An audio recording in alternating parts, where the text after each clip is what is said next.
दर्शन को देख करके क्रम से विराट में क्या क्या आता है इसके बारे में समझना है। जब हम लोगों ने वितत कथा को सुनना प्रारंभ किया था तो उसी दिन पर हम लोगों ने कुछ बातें परमधाम की सुनी हुई थी। कई बार ऐसा होता है कि सुंदर साथ पूरी की पूरी वितत ही सुन लेते हैं, लेकिन जब अंतिम में पूछा जाए कि अक्षरधाम कहाँ है या पूछा जाए कि परमधाम कहाँ है कि फिर रंगमहल कहाँ है, तीसरी भूमि कहाँ है, तो इतने अच्छे अच्छे जवाब सुनने को मिलते हैं कि सुन करके हंसी आ जाती है। और ऐसा हुआ है प्रैक्टिकली कि कभी अक्षरधाम कहाँ है पूछा गया तो बताते हैं तीसरी भूमि में है। अब कौन सी तीसरी भूमि में वही नहीं पता, लेकिन बस एक जवाब बनाने के लिए कभी कह देते हैं। तो ऐसा महसूस होता है जैसे वो कहते हैं ना कि रामायण पूरी सुन ली और फिर पूछते हैं कि सीता मैया कौन थी। तो सुंदर साथ जी हम जिन अक्षरधाम, परमधाम, अव्याकृत, ब्रजरास, ये जो सारी बातें वितत के दरमियान सुन तो रहे हैं, लेकिन ये जो सारी जगह हैं वो इस नक्शे के माध्यम से आपको समझाना हमारा लक्ष्य है, जिसमें कि आपको एक ओवरव्यू मिलेगा। हमारे पास चुन करके गिने चुने जैसे सैटरडे संडे वीकेंड्स है तो हम उसको यूटिलाइज करते हुए आज का ये पूरा जो 1.5 या 2 घंटे का सेशन होगा उसमें विराट क्या है इसको हम नक्शों के माध्यम से समझेंगे। सुंदर साथ जी आज का दिन वैसे ही हमारे लिए बहुत शुभ है, क्योंकि हमारे बीच में केतन भाई उपस्थित है जिनका संसार में आने का, जन्म लेने का दिन आज का है। इसकी बधाइयां हमने आपको दी और भी बहुत बहुत शुभकामनाएं हम आपको देते हैं। और सुंदर साथ जी इनके लिए अभी अभी हम लोगों ने क्या पढ़ा? Mehar Sagar, the divine ocean of grace. ये जो मेहर सागर हम लोगों ने पढ़ा ये कहाँ आया है? मेहर का सागर कहाँ है? परमधाम में है। ओके, और कुछ पिन पॉइंटेड आंसर पे दे सकता है? 25 पद के 8 सागर बने हैं, उसमें से एक मेहर सागर है। उसमें से एक मेहर सागर, बहुत सुंदर। और उनमें से कौन सी दिशा वाला सागर है? ये पूर्व दिशा, पूर्व दिशा का ये मेहर सागर है। और इसमें कितने रंग आए हुए हैं?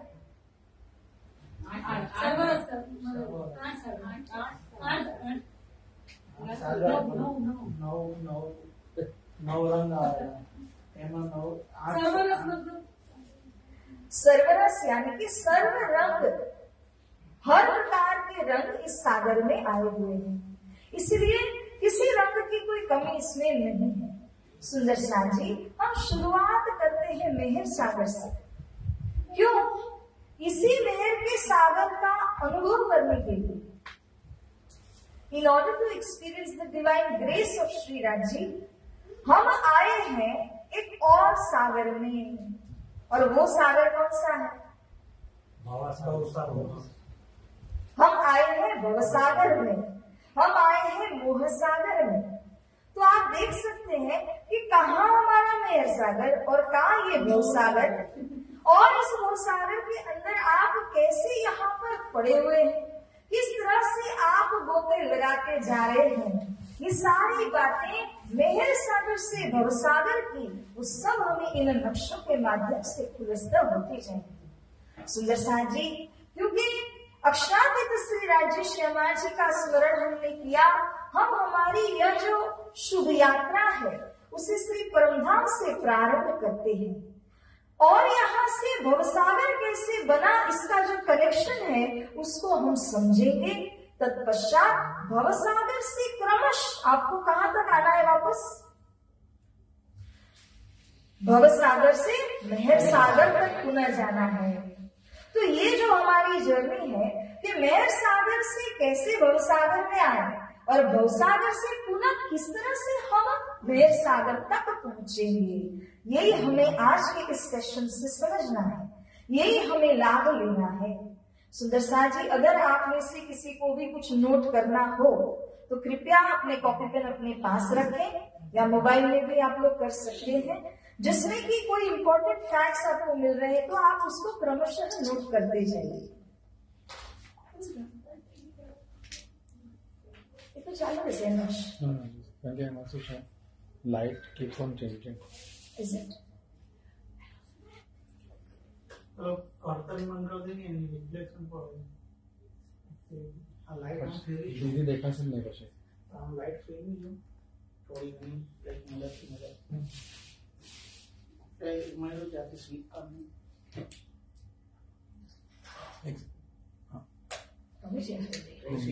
हाथ लगे बंद करी चलो बस बात ओके તમને લોકો જમતા મને તો એમાં શું છે કે એકદમ તમે ફોકસ કરો ને તો ખાલી વ્હાઈટ પેજ દેખાશે, આ દેખાતો જ નહીં, લાઈટ ચાલુ નથી, આમાં બરાબર દેખાશે તો બોલો કર્તન બંધ કરે એટલે એનું રિફ્લેક્શન એના પર બંધ થશે એ તો કર हाँ करो ना सीधा हाँ वो साइड वो नहीं नहीं रिफ्लेक्शन है रिफ्लेक्शन ज्यादा लाइट आ रहा ना तो ये बंद कर दो बंद enough it's okay. बस इन लोगों को नहीं दिख रहा इसलिए उनको रिफ्लेक्शन है अच्छा उनको नहीं दिख रहा है। वही तो ये लो ओके ओके चलो आगे कर लो तो बस ठीक है कैसे ला लो नहीं सही है अभी सही है अभी दिख रहा है ला लो ओके ओके चल थोड़ा ऐसे करो ना कर रहे हैं जूम करके जरूर कर सकते हैं। Ready?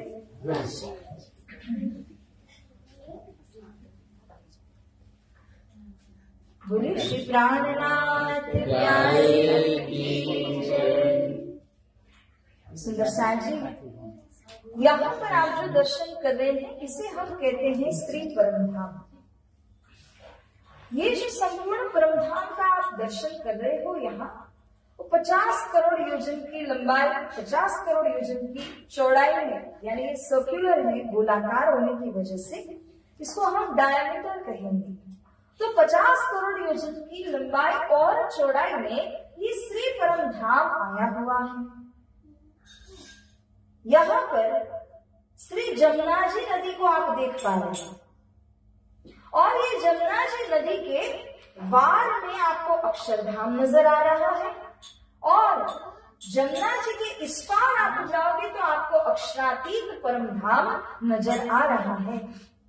जैसे हम एक बिल्डिंग में रहते हैं, इसी प्रकार ये जो बिल्डिंग बनी हुई है इसे कहा गया है श्री रंग महल, जिसमें श्री राज श्री श्यामा महारानी जी और सर्व सखियां विराजते हैं।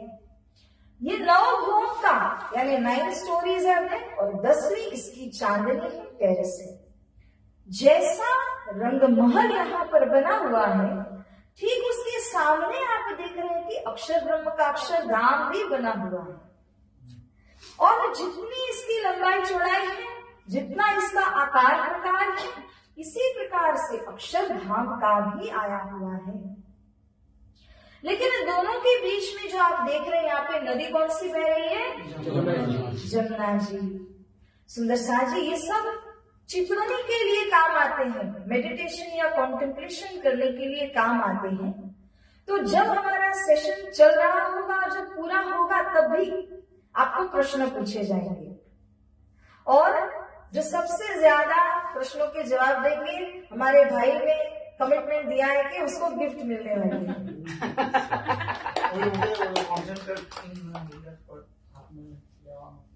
अब सुंदर साथ जी, परमधाम और अक्षरधाम, उस दिन हम लोगों ने विस्तृत चर्चा के माध्यम से सुना था कि अक्षर ब्रह्म कहाँ से आते हैं? अक्षरधाम से आते हैं।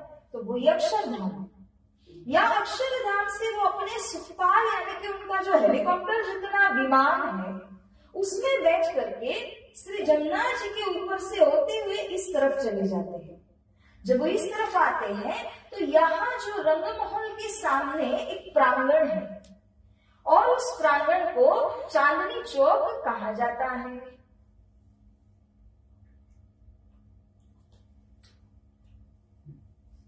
तो यहाँ पर आपको शायद नजर भी आ रहा होगा, चांदनी चौक करके लिखा हुआ है। इनका सुखपाल जब आता है ना, तो यहाँ आकर के खड़ा हो जाता है, और वो सुखपाल, जैसे कि तीसरी भूम है रंगमहल की, उसके ठीक सामने वो सुखपाल खड़ा रहता है। उसमें बैठ करके वहां पर जो अक्षर ब्रह्म है, वो अक्षर ब्रह्म श्री राज श्यामा जी के दर्शन करते हैं। आज के दिन श्यामा जी के दर्शन हुए, पहले दर्शन हो रहे थे श्री राजी महाराज जी के। तो तब यहाँ से दर्शन करने के बाद वो पुनः अपने अक्षरधाम में आ जाते हैं। ये वहां पर रोज ही क्रम चल रहा है कि अक्षर ब्रह्म का दैनिक जाना, दर्शन करना, फिर से अपने अक्षरधाम में लौट आना। आज के दिन उन्होंने श्री राज श्यामा जी के दर्शन किए, और जब उन्होंने दर्शन किए तो खेल की रचना कैसे हुई इसके विषय में आप लोग सुन चुके हैं। तो मैंने थोड़ा आपको कनेक्शन एस्टैब्लिश करवा दिया। अब सुंदर साथ जी, हमें ये समझना है कि श्री रंगमहल जो आया हुआ है, इसको कितने अलग अलग स्थानों में घेरा हुआ है। आप यहाँ पर देख सकते हैं, ये सब सारे जो जितने भी स्थान है ना, वो जैसे यहाँ पे फूलों का गार्डन बना हुआ है, या 7 अलग अलग प्रकार के फलों के गार्डन बने हुए हैं। यहाँ पर बट और पीपल के वृक्ष सुने हैं ना सभी ने, तो ये बट पीपल के वृक्षों की इस तरफ में चौकी बनी हुई है। यहाँ पर पशु पक्षी जहाँ अपना मुजरा कमाल दिखाते हैं, उसके लिए अखाड़े बनते हैं। ताड़ का वन भी बना हुआ है। ऐसे विभिन्न प्रकार के स्थान श्री रंगमहल को घेरते हैं। ऐसे ही दूर से आप यहाँ पर देख रहे हैं कि ये जो परिक्रमा है, ये जो पूरा आया हुआ है, इसको 7वीं परिक्रमा बोलते हैं। 7 परिक्रमा है। सुंदर सा जी बीच में प्रश्न पूछती हूँ ताकि आप लोग अलर्ट रहें, सजाग रहें। श्री रंगमहल को घेर कर कितनी परिक्रमा करते हैं? 7वीं परिक्रमा का नाम है बड़ी राम। उसमें 8 सागर आए हुए हैं, और उन 8 सागरों में से जो यहाँ पर आप देख रहे हो कि सर्वरस सागर शोभा ले रहा है, ये पूर्व दिशा में आता है, ईस्ट में आता है। बाकी के जो सागर हैं, वो इस तरह से घेर करके शोभा ले रहे हैं। दिशा कितनी होती है? 8 दिशा।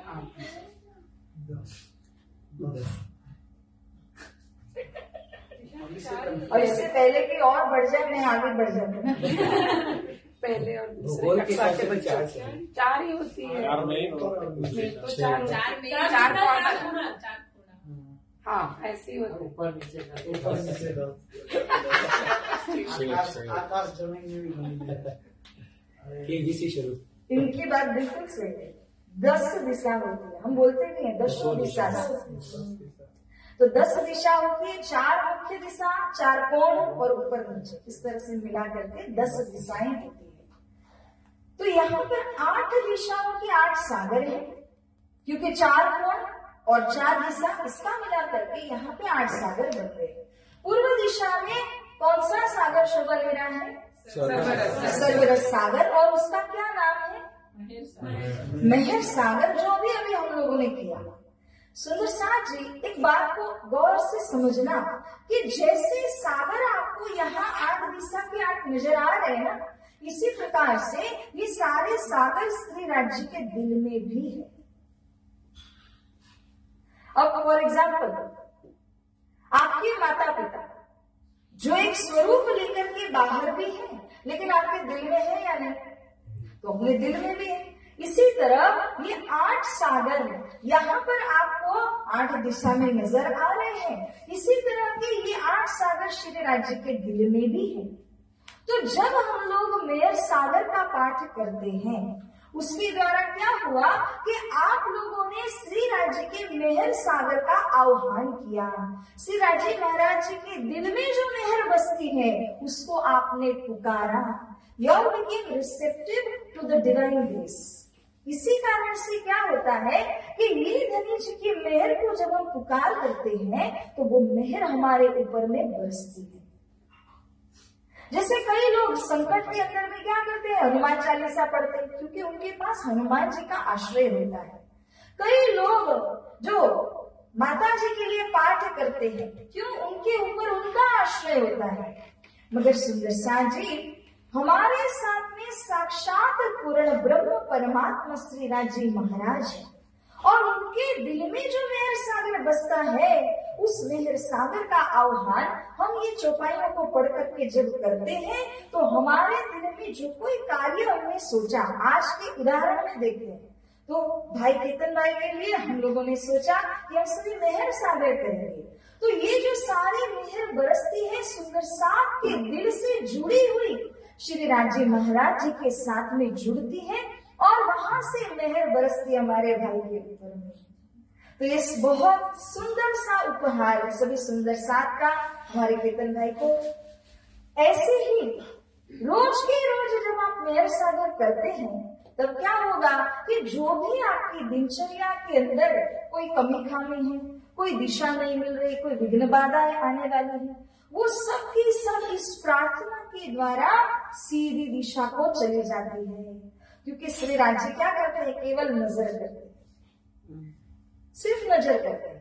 लेकिन धनी जी की नजर जहां होती है वहां क्या होगा, जहां नजर जहां नजर तहां मेहर। तो जहां श्री राजी ने अपनी नजरों को डाला वहां तो मेहर होती ही।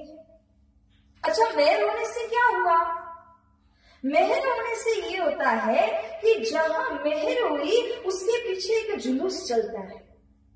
मेहर इंजन है और उसके पीछे बहुत सारे डिब्बे जुड़े हुए हैं। वो कैसे कि जहां पर मेहर होती है खूबी सुख समेत, लेरे आवे मेहर सागर खूबी सुख समेत, तो वहां पर खूबी भी आ जाती है, सुख भी आ जाता है, शोभाएं भी मिल जाती है, हर प्रकार के दुख दर्द का निवारण भी हो जाता है। तो कहने का तात्पर्य है राज्य की दृष्टि में मेहर है। श्री राज्य ने जब वो दृष्टि आपके ऊपर में डाली, मेहर हुई। मेहर होने से बाकी सारी चीजें अपने आप ही फॉलो करके आ जाती है। सुंदर साथ ये हम लोग क्यों चर्चा कर रहे हैं, क्योंकि सुंदर साथ जी के दिल में मेहर सागर का जो इम्पोर्टेंस या महत्व है वो नहीं पता। अगर जो आपको इसके महत्व के विषय में जानकारी मिल जाए ना, तो आप इधर उधर भटकना छोड़ करके केवल और केवल एक जगह में बैठ करके बस मेहर का सागर ही करोगे, क्योंकि मेहर का सागर करने से सब कुछ आ गया। सुंदर साथ जी इतना पावर है। ये मेहर सागर में कितनी चौपाइयां पढ़ी आप लोगों ने?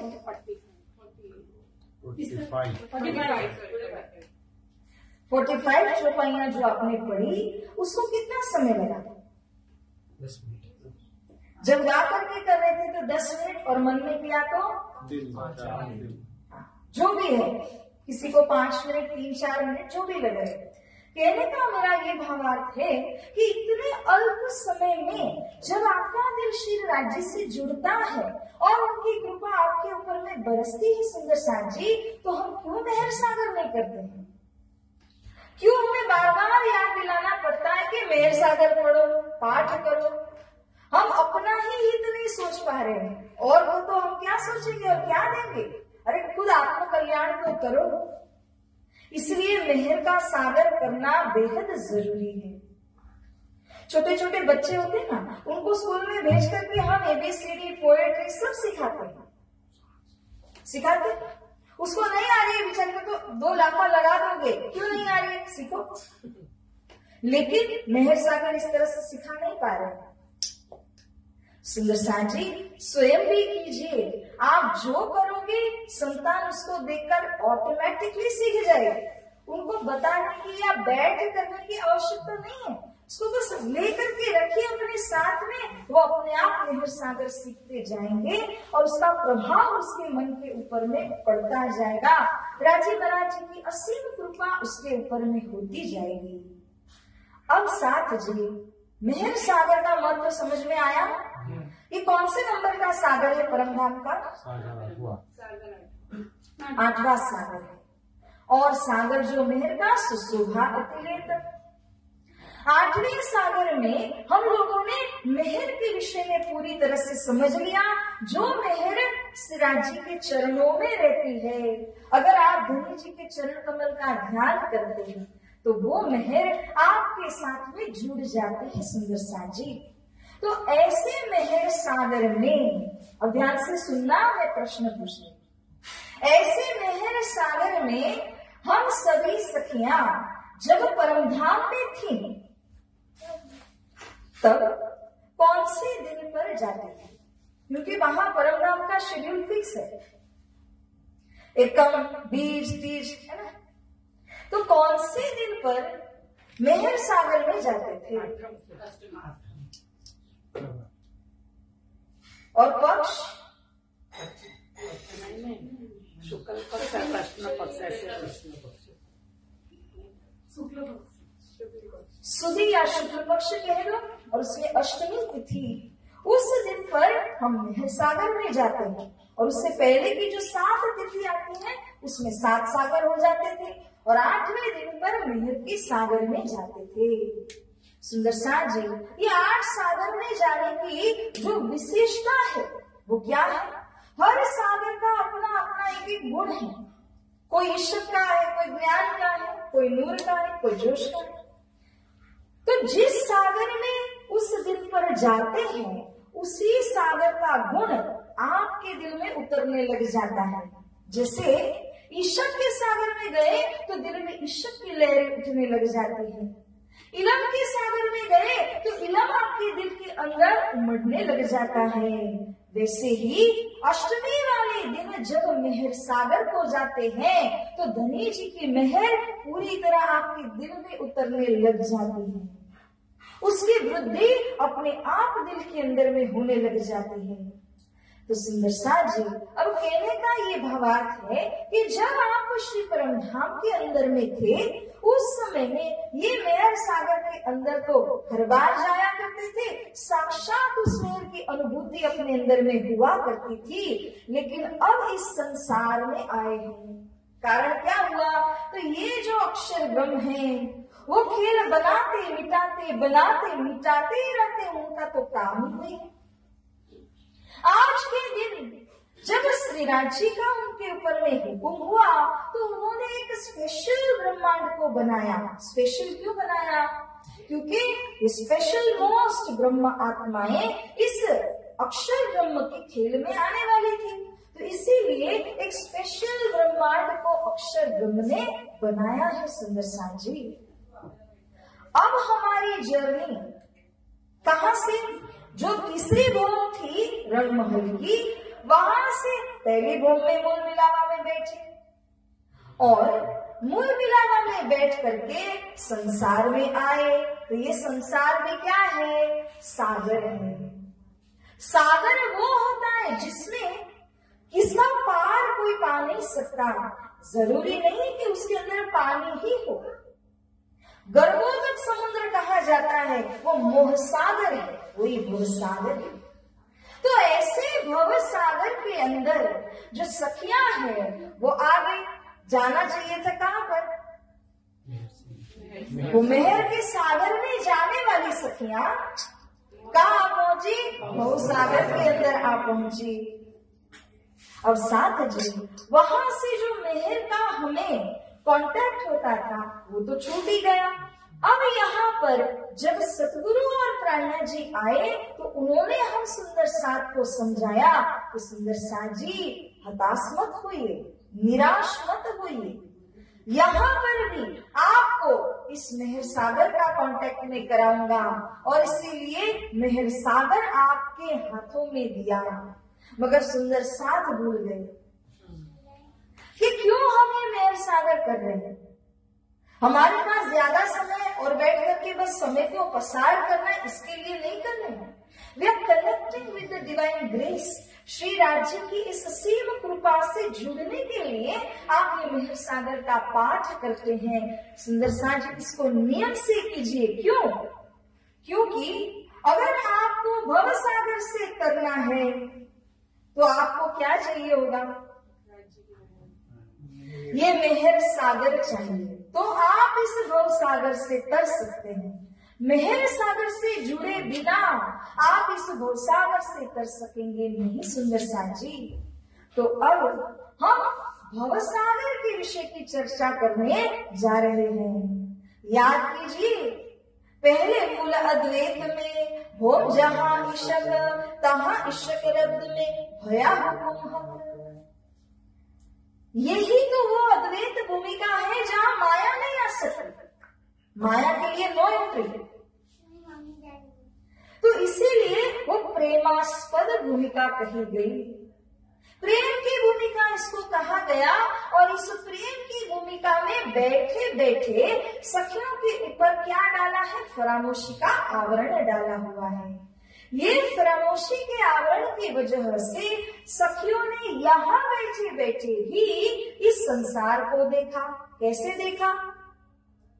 अगर हम यहाँ पर एक पर्दा है मान लो, उसमें बहुत सारे कैरेक्टर्स आपको दिख रहे होंगे और उनमें से आपने पसंद कर लिया कि मैं ये कैरेक्टर हूँ, आपने पसंद किया मैं ये वाली कैरेक्टर हूँ, मैंने पसंद किया मैं ये वाली कैरेक्टर हूँ।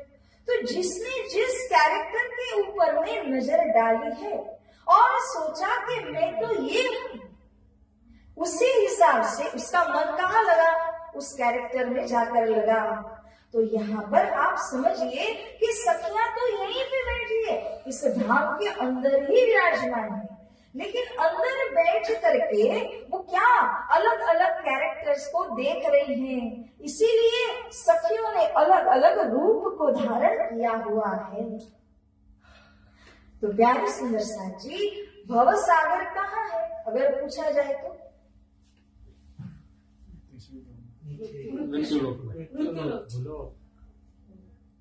सोच के जवाब देना, भव सागर कहाँ है?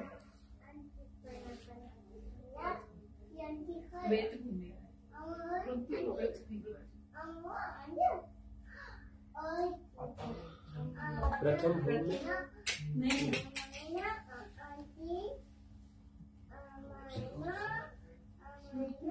जिस संसार में हम लोग आए, संसार में आए એટલે મૃત્યુ લોક બોલો संसार क्या? आप सबके इतने प्यारे प्यारे जवाब है ना, आप कंफ्यूज हो जाते तुला दे हैं। लास्ट में मुझे बोलना ही पड़ता है। मैं भूल जाऊं तो आप आके जगा देंगे।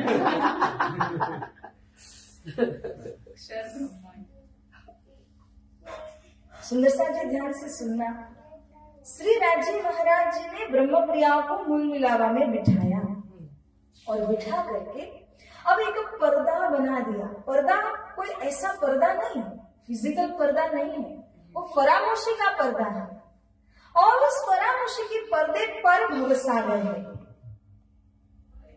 भवसागर कहाँ है? उस फरामोशी के पर्दे के ऊपर में नजर आ रहा है। तो ब्रह्म सृष्टि की नजरें कहाँ पड़ी है? वो फरामोशी के पर्दे पर है। पर्दे के ऊपर ही उनको भवसागर दिखाया जा रहा है। अब आप सभी को उसी भवसागर को यहाँ पर नक्शे के माध्यम से दिखाते हैं। शर्त यह है कि उस भवसागर में से मेहर सागर में हमें वापस आना है। कोई भी रामत खेलते ना, तो रामत का एक लक्ष्य होता है। रामत का एक लक्ष्य होता है कि आपको ये सब कुछ कंप्लीट करके वहां तक पहुंच जाना है।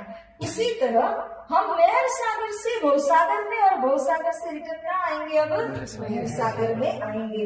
ये हमारा लक्ष्य है। सुंदर साथ जी, उस पर्दे के ऊपर जो भवसागर अपने को दिखाया जा रहा है, अब हम उसका दर्शन कर रहे हैं। फर्स्ट सारंग फर्स्ट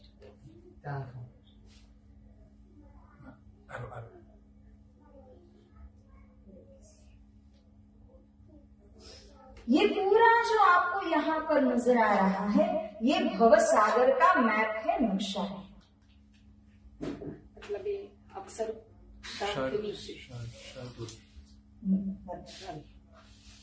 ये पूरा क्या है, सबसे पहले बताइए। ये भव सागर है। अब यहाँ जो आपको दिख रहा है,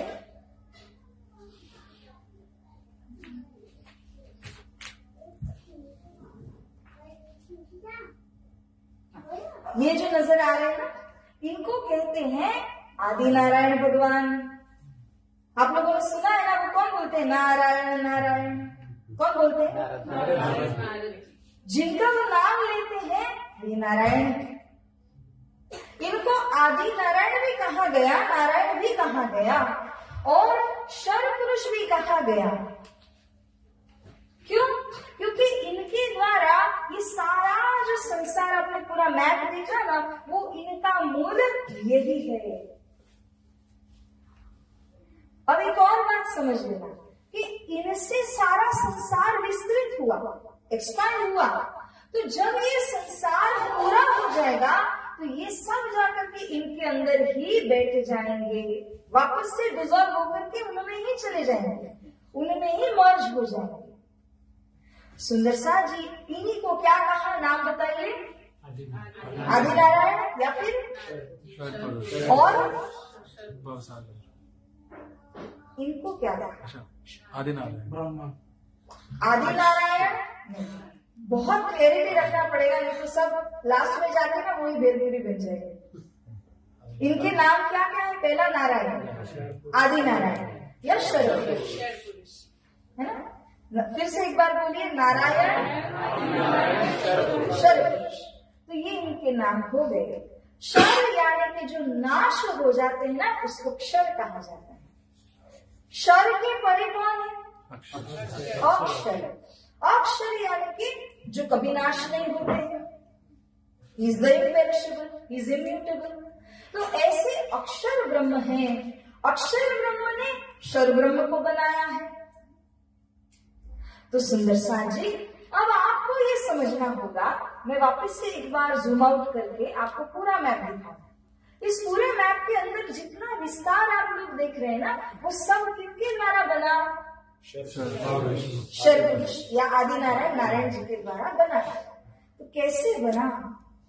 जब श्रीराज जी महाराज जी अक्षर ब्रह्म को आदेश देते हैं, उस दिन हमने सुना था, श्रीराज जी ने अक्षर ब्रह्म को आदेश दिया कि मेरी सखियों को खेल देखना है तो आप खेल की रचना कीजिए। अक्षर ब्रह्म को जैसे आदेश मिलता है वैसे ही अक्षर ब्रह्म ने शर पुरुष को बनाया। कैसे बनाया? उनके लिए तो एक हुक्म देने का काम है, उनको बैठ करके पूरा बनाना नहीं पड़ता है। वो सोच लेते हैं, संकल्प करते हैं, वैसे ये बन जाते हैं। तो अक्षर ब्रह्म के द्वारा ये शर पुरुष बनते हैं। शर पुरुष जहां पर उत्पन्न हुए हैं, शर पुरुष जहां उत्पन्न हुए हैं, उस जगह को आप ये अंडाकार के माध्यम से देख पा रहे हैं। अंडाकार दिख रहा है आपको? तो इसे कहा जाता है हिरण्यमय गर्भ। हिरण्य is the name for gold, हिरण्य। लेकिन ये सबसे उत्तम ब्रह्मांड है। आज तक अक्षर ब्रह्म ने कितने ब्रह्मांड रचे होंगे जिनका कोई हिसाब नहीं, लेकिन ये जो ब्रह्मांड है उसको हिरण्यमय गर्भ कहा गया, क्योंकि जहां से शर पुरुष उत्पन्न हुए हैं वो जो हिरण्यमय गर्भ है वो राजी महाराज के आदेश से बना है। उसको गोल्डन एग करके कहा, टू डिनोटेड, उसको नाम दिया गया। साथ जी जब ये हिरण्य गर्भ में से उत्पन्न होते हैं तब उन्होंने देखा मैं अकेला हूं, ये कुछ भी नहीं था। सबसे पहले कौन आए? शर पुरुष आते हैं। तब उस समय इस नक्शे में जो जितना आपको नजर आ रहा है ना, वो कुछ भी नहीं था और उस समय में ये अकेले ही थे। तो अकेले पड़ जाने की वजह से हम लोग क्या कहेंगे? अरे मैं अकेले क्या करूं, काश सभी होते तो कितना आनंद आता। ऐसे ही ये जो नारायण भगवान है उन्होंने कहा मैं एक हूं अनेक हो जाऊं। ऐसी इच्छा जब वो करते हैं तो यहाँ जो आप लोग इससे देख रहे हैं, ये 7 अलग अलग रंग के शून्य आपको नजर आ रहे हैं, इसको कहते हैं इच्छा शक्ति, इसी को कहते हैं प्रकृति। हम बोलते हैं ना नेचर ने सब कुछ बनाया है, ये प्रकृति यानी कि नेचर है, या इसको इच्छा शक्ति कहा जाता है। तो जब यहाँ आदिनारायण भगवान ने ये बात बोली तो इच्छा शक्ति प्रकट हुई, यानी कि ये पूरा जो शून्य मंडल आपको नजर आ रहा है ये पूरा बन गया। इनकी ये पावर है, आदिनारायण की ये शक्ति है, इच्छा शक्ति। यहां तक समझ में आ रहा है ना? अब जब ये इच्छा शक्ति बनी तो और आगे ये जो आप लोग देख रहे हैं ना, ये शून्य, इसको कहा जाता है मोह तत्व। इसकी रचना होती है। कैसे हुआ ये सब कुछ? जैसे बीज में से वृक्ष कैसे होता है? पहले उसका ट्रंक हुआ, ट्रंक में से फिर ब्रांचेस और एक्सपैंड होने लगे, ब्रांचेस में से सब ब्रांचेस होने लगे और उसमें पत्ते, शाखा प्रशाखा, फल फूल इत्यादि होने लगे। वैसे ही यहाँ पर इच्छा शक्ति के बाद में मोह तत्व हुआ और इस मोह तत्व से पुनः ये संसार और आगे 14 लोकों के रूप में बढ़ चला, विस्तार हुआ। अब आपको एक बात समझनी चाहिए, यहाँ पर मैं आपसे प्रश्न कर रही हूं। जैसे यहाँ नारायण भगवान ने ये एक सीक्वेंस तैयार किया है सृष्टि का, क्या ऐसी सृष्टि एक ही है या फिर एक से ज्यादा है? गौरी सृष्टि, हाँ जी, गौरी सृष्टि बहुत सारी। जिस तरह से हमारे शरीर में रोम होते हैं, ऐसे ही आदिनारायण भगवान जो है उनके शरीर में रोम की तरह सृष्टि बनी हुई है।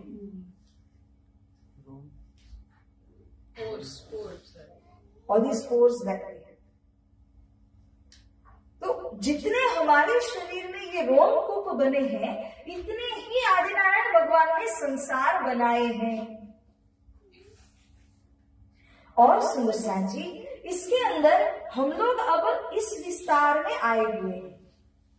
अभी मैंने प्रश्न पूछा था तो कई सारे आंसर्स आए थे कि मृत्यु लोक है ना, भवसागर क्या है तो मृत्यु लोक। अब समझना इस बात को कि ये पूरा भवसागर है, इसको मोह सागर, भव सागर, संसार सागर, जगत ब्रह्मांड संसार, अलग अलग नामों से इसको पुकारा गया है।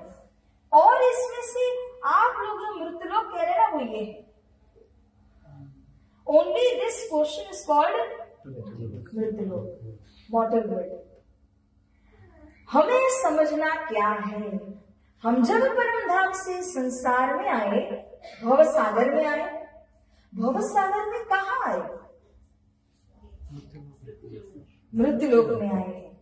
तो यहाँ आप लोग देख रहे हैं कि 14 लोक बने हैं ना। अगर आप सीक्वेंशली गिनेंगे तो यहां से लेकर यहां तक 7 अलग अलग लोक आए। उसके ऊपर हमारा ये मृत्यु लोक आया हुआ है और उसके ऊपर और 6 लोक यहाँ पे बनते हैं। सब मिला करके यहां से ऊपर 7, यहां से नीचे 7, इक्विलिब्रियम, बैलेंस है।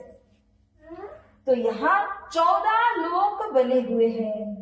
लोक यानी क्या है? एक जगह, एक वर्ल्ड है, उस वर्ल्ड को लोक करके कहा गया। इस हिसाब से 14 लोक, 14 वर्ल्ड्स आर देयर। तो ये 14 लोक में से हम बीच के लोक में हैं, जिसको क्या कहेंगे आप? मृत्यु लोक, मॉर्टल वर्ल्ड कहेंगे। सुंदर साथ जी, अब दूसरी कड़ी को समझने की कोशिश कीजिए। बाकी कितने लोक बच गए हमारे मृत्यु लोक को छोड़कर? ये 13 लोक जो है ना, इनको भोग्य भूमि कहा गया है। और इस मृत्यु लोक को, इस पूरे मृत्यु लोक को कर्म भूमि करके कहा गया है। तो 2 प्रकार की भूमि बन गई, एक बनी कर्म भूमि और एक बनी भोग्य भूमि। कर्म भूमि यानी फील्ड ऑफ एक्शंस, जहां पर कोई आकर के कर्म करते हैं। जैसे कर्म आप करोगे उसका फल मिलेगा, वो तो नॉन फैक्ट है। तो जैसे आपको फल मिलता है, उस फल को भुगतने के लिए, उस फल को एक्सपीरियंस करने के लिए आपके पास में और कितने वर्ड्स हो गए? 13, यानी 13 जो और सारे वर्ड्स हैं, लोग हैं, वो 13 वर्ड्स के अंदर आप जाकर के एक्सपीरियंस करते हैं उसे जो आपने यहाँ पर कमाया है। हम लोगों ने जो भी कुछ कमाया है, हमारा मन हुआ कि हम कहीं और जाकर के लग्जरीज को एक्सपीरियंस करते, वहां पर हम लोग एक ट्रिप करके आते। तो जितने समय तक आपको वहां जाना था वो वीजा आपने अरेंज किया, आपको वहां पर जाना हुआ, वहां की लग्जरीज को आपने एक्सपीरियंस किया। लेकिन जब आपका वीजा एक्सपायर हुआ तो फिर हम लोग वापस अपने ही घर में आ जाएंगे, क्योंकि अब हमारे पास स्टे करने की परमिशन नहीं है। ठीक उसी प्रकार से जितने कर्म आपने किए, जो उसका फल आपको मिलने वाला है, वो फल को भुगतने के लिए आप ये जो 13 लोक है ना, उसमें से किसी भी लोक के अंदर जा सकते हैं। जब आपके किए हुए अच्छे हो या बुरे हो, वो कर्म जब पूर्ण हो जाते हैं, तब फिर से कहाँ आना पड़ेगा? कर्म भूमि में कर्म करने के लिए ही आना पड़ेगा। इसी को हम बोलते हैं the cycle of birth and death. ये एक जाइंट व्हील की तरह है। आप कभी मेले या फेयर में कभी जाओगे, बहुत बड़ा जाइंट व्हील आप लोग देखते हैं, वो घुमा फिरा करके आ जाता है अपने स्टार्टिंग पॉइंट के ऊपर।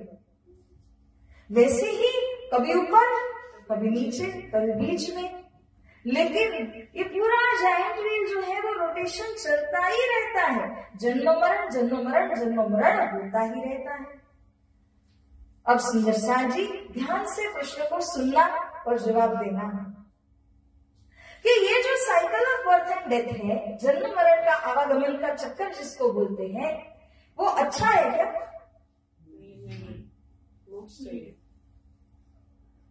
वो भोग है जो आप भोग रहे हैं। मोक्ष हो जाएगा तो आप तर जाओ।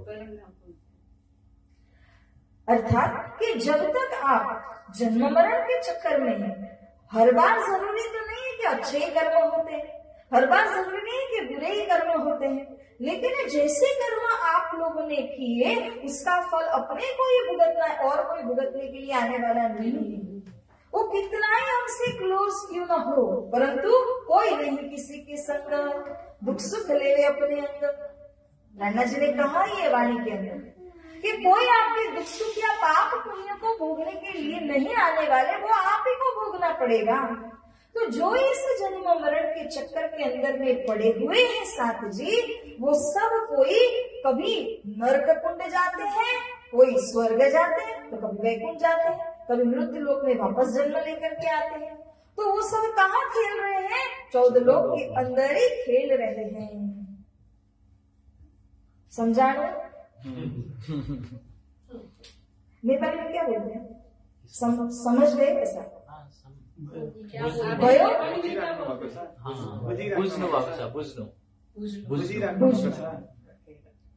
हाँ, भाई ने जो बोला सही। सुंदरसान जी, हम ये समझने की कोशिश कर रहे हैं कि अगर आप ये 14 लोक ब्रह्मांड के अंदर में फंस जाते हैं तो क्या होगा?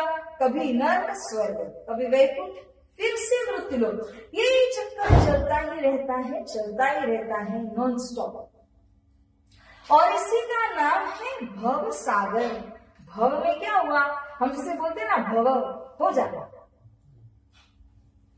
जैसे किसी ने गाय का शरीर पकड़ लिया तो भव गाय हो गया। कोई चूहे के शरीर में तो वो चूहा के अवतार के अंदर या शरीर के अंदर में आ जाता है।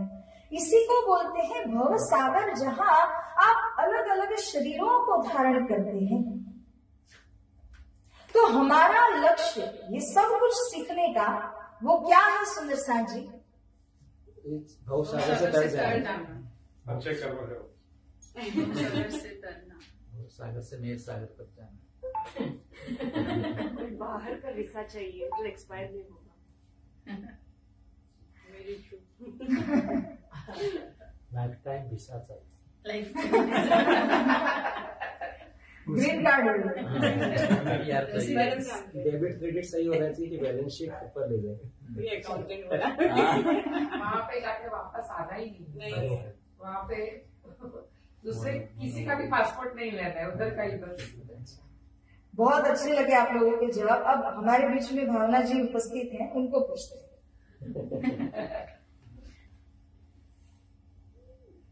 Give me truly your answer. Don't be inspired by anybody. नहीं। इस सारे सालों से बाहर निकल, इसी तरह से लाइक व्हाट एवरीबॉडी सेड, इस सब चक्रों से, जीने मरने के चक्कर से बाहर निकलना, एक जगह जहाँ पहुंच जाए और जहाँ से वापसी ना हो। Like everybody wants green card चाहिए, permanent visa, you need to go back. तो समथिंग जो ये जीने मरने का पूरा जो चक्कर चलता है उससे बाहर निकले। तो वो जाने के लिए तो फिर जो कर्म भूमि पे आए हैं वो कर्म किस तरह से होंगे, अच्छे हैं बुरे हैं, वो अपने हैं। तो यू नेवर नो कि कभी हम अच्छे कर्म करते हैं, कभी हम बुरे भी करते हैं। We are all human beings, nobody is immortal. लेकिन वो इमॉर्टल तक पहुंचेंगे कैसे? और क्या सिर्फ बात है? उनको प्यार करके आप ऊपर तक नहीं पहुंच सकते हो, बिकॉज उनको आप नहीं भी इतना प्यार करेंगे, लेकिन आपके कर्म जो हैं they are going to showcase कि आप नीचे रहेंगे या तक पार हो जाएंगे। बहुत अच्छे, बहुत अच्छे। बहुत क्लैरिटी है इनके थिंकिंग में। मुझे बहुत अच्छा लगा कि आपका जो भी होना है ना वो सब मृतलोक से ही होगा, बिकॉज वहां से ही कर्म करना है। तो आपको जहां भी जाना पड़ेगा, चाहे चौदलोक के अंदर हो या बाहर का परमानेंट वीजा या जो भी ग्रीन कार्ड चाहिए, वो सब कुछ आपको यहीं से मिलना है। इसलिए सबसे पहले कि कर्म इस तरह के करो। अब जैसे मुंबई से दुबई आना था तो हम नाव में आते तो क्या हो जाता, बहुत दिन लग जाता। आने वाले साल में वितक में आना पड़ता। लेकिन इसी वितक में आना था तो हम लोगों ने फ्लाइट से आना पड़ा। मेरा कहने का भावार्थ केवल इतना है कि जहां जाना है ना उसके अनुसार साधन होने चाहिए। अब जैसे कोई ऐसा नजदीकी का स्थान है तो आप चल के चले गए, कोई ऐसा स्थान है जहां आपको कंपल्सरी व्हीकल से ही जाना पड़ेगा, कोई स्थान है जहां ओनली ट्रेन कैन गो, और कोई स्थान है ओनली फ्लाइट कैन गो। अब मून पे जाना है तो ये फ्लाइट भी नहीं चलेगी, फिर क्या चाहिए? तो जहां जाना है वहां का साधन चाहिए, वहां का व्हीकल या मीडियम मोड जो भी कहते वो चाहिए। अब सुंदर सा जी, हम लोगों ने अपना लक्ष्य तो पकड़ लिया। आप लोग सभी ने कहा हमें ग्रीन कार्ड या मेहर सागर वो चाहिए, लेकिन उस मेहर सागर या उस ग्रीन कार्ड के लिए हमें क्या साधन चाहिए? भक्ति, अच्छे कर्म, अच्छे कर्म चाहिए। मेहर सागर। मोक्ष। टू मेक बहुत सारे राज्य आंसर मिलेंगे। अच्छे कर्म और तुम सेवा से पाओगे पास। राज्य की मेहर चाहिए, मेहर के लिए मेहर सागर करना चाहिए, इससे हम राज्य कनेक्ट चाहिए। करते हैं। राज्य। वहाँ का दरवाजा ओपन नहीं होगा। तारतम। Again, many answers. बहुत अच्छे answers, thank you very much. बहुत बहुत अच्छे आंसर्स और सबके करेक्ट है, गलत किसी का नहीं है। बस बताने की अपनी अपनी एक कला होती है, शैली होती है, वही बात है। आंसर सभी के सही है। मैं जो पॉइंट रेस करना चाह रही थी वो है कि भक्ति मार्ग, भक्ति भाई ने कहा है ना, उनका जवाब आया कि भक्ति करनी। अब भक्ति किनकी करनी है? अगर आपको 14 लोग के अंदर ही जाना है ना तो भी भक्ति करनी पड़ेगी।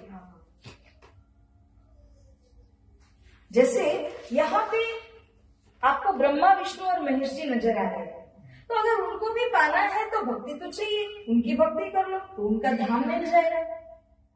और अगर स्वर्ग जाना है तो आप दान पुण्य कर लीजिए, वो भी एक प्रकार की भक्ति, तो वो करने से स्वर्गलोक में आप जा सकते हैं, you can go to the heaven. लेकिन अगर यहाँ पे नहीं जाना है, उससे परे जाना है, तो यहाँ की भक्ति से अलग एक मार्ग होना चाहिए कि नहीं होना चाहिए?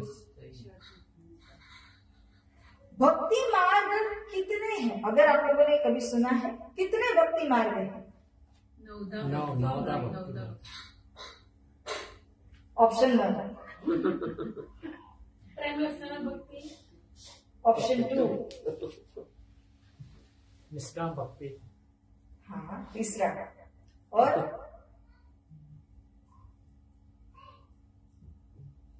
सबसे पहले भक्ति मार्ग कितने हैं वो पूछा था।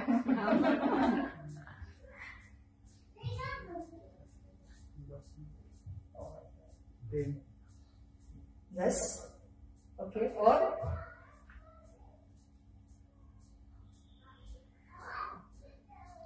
जितने भगवान हैं ना उतने ही भक्ति मार्ग हैं। मुख्य रूप से 3 हैं। अगर आप कैटेगराइज करते हैं तो मुख्य रूप से 3 भक्ति मार्ग हैं।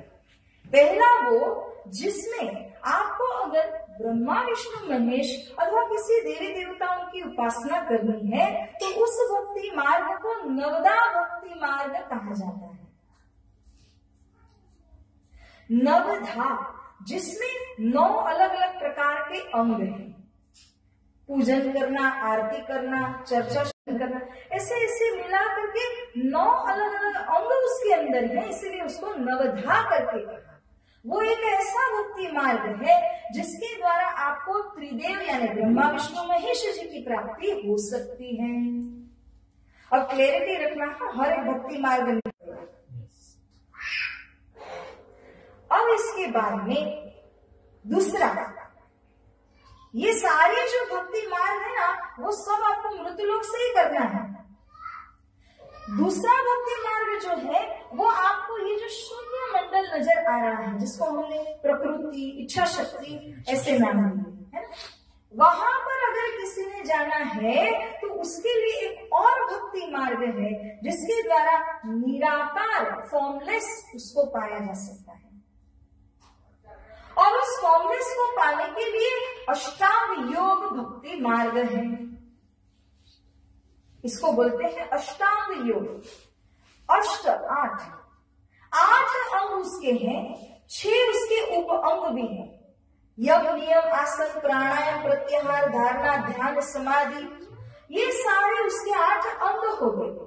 तो जो भी आसन वगैरह करते हैं, नियम से योगा इत्यादि, योगा यानी हमारा मेडिटेशन योगा नहीं है, उसका एक परफेक्ट पर्टिकुलर योगा है जिसके द्वारा आपका ध्यान यहाँ पर लगता है, शून्य मंडल में लगता है। तो साथ जी दूसरी जो भक्ति मार्ग है उसका नाम क्या है? अष्टांग योग। अष्टांग योग भक्ति मार्ग, उसका लक्ष्य क्या है? इसको आप निराकार कह लीजिए, for our ease of talking हम उसको निराकार कहेंगे, और ये इसको हम साकार कहेंगे। साकार मतलब क्या है? फॉर्मफुल, जिसका स्वरूप है वो साकार, जिसका स्वरूप ही नहीं है वो निराकार, फॉर्मफुल एंड फॉर्मलेस। तो 2 भक्ति मार्ग अब तक हम लोगों ने देखे। अब प्यारे सुंदर सा जी, अगर कोई इस 14 लोक के अंदर ही खेलना चाहता है, मतलब इसी में जन्म मरण होना चाहता है, तो वो कौन सी भक्ति करे? नवदा भक्ति करे। नवदा भक्ति का लक्ष्य कहीं ना कहीं 14 लोक के अंदर ही उसको मिलने वाला है, वो नवदा भक्ति करेंगे। लेकिन अगर किसी को चाहिए कि वो फॉर्मलेस तक पहुंचे, वो शून्य में मर्ज हो जाए, विलीन हो जाए, तो उसे कौन सी भक्ति चाहिए होगी? अष्टांग योग भक्ति मार्ग। अब हमें कहाँ जाना है?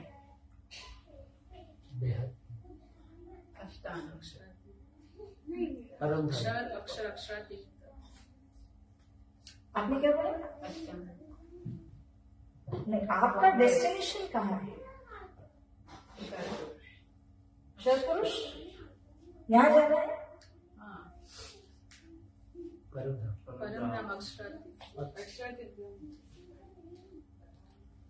सुंदर सा जी, मैं इनकी थोड़ी और क्लैरिटी के लिए, ये जो शर पुरुष है इनको आदि नारायण नारायण भगवान कहते हैं, और ये पेरिशेबल है। ये पूरे यूनिवर्स को जिन्होंने क्रिएट किया है वो ये आदि नारायण भगवान है, और ये आदि नारायण भगवान के द्वारा ये सब कुछ एक्सपांड हुआ जब ये प्रलय में डिसॉल्व हो जाएगा, तो यहाँ से पुनः उनके अंदर सम्मिलित हो जाएगा। ये आदि नारायण भगवान स्वयं अक्षर ब्रह्म से रचित है, और अक्षर ब्रह्म के ऊपर किनका ऑर्डर है, किनका हुक्म चल रहा है? श्री राजी, जिनको अक्षरातीत, पुरुषोत्तम, परमात्मा, ये सारे नामों से हम पुकार रहे हैं। तो अब हमारा लक्ष्य कहाँ का है? इज इट क्लियर कि हमारा जो लक्ष्य है वो सुप्रीम तक पहुंचने का है, और सुप्रीम अक्षरातीत। यहाँ पर जो नारायण भगवान को आपने देखा वो इस पूरी नारायणी सृष्टि के लिए सुप्रीम है, मगर इनके परे अक्षर है और अक्षर के परे अक्षरातीत आए हुए हैं। तो हमें कहाँ जाने का लक्ष्य रखना चाहिए? अक्षरातीत में जाने का लक्ष्य हमें रखना है। अब सोचो सुंदर सा जी कि जो लोग इस मृतलोक में जन्म लेकर के इस वक्त आए हुए हैं, जो भक्ति कर रहे हैं, वो जो नवदा भक्ति कर रहे हैं, वो पहुंचेंगे यहाँ पर 14 लोक के अंदर में। जो लोग मृत्यु लोक में आकर के निराकार की पूजा करते हैं या उसको मानते हैं, उसकी प्राप्ति के लिए अष्टांग भक्ति करते हैं, वो लोग कहाँ जाएंगे? इस शून्य तक ही पहुंचेंगे। लेकिन अब हमारा लक्ष्य क्या है? हमारा लक्ष्य क्षर ब्रह्मांड से परे जाना है। ये पूरा क्षर ब्रह्मांड हो गया, पेरिशेबल हो गया, नाशवंत। इसके परे हमें जाना है। इसके परे कहां तक जाना है?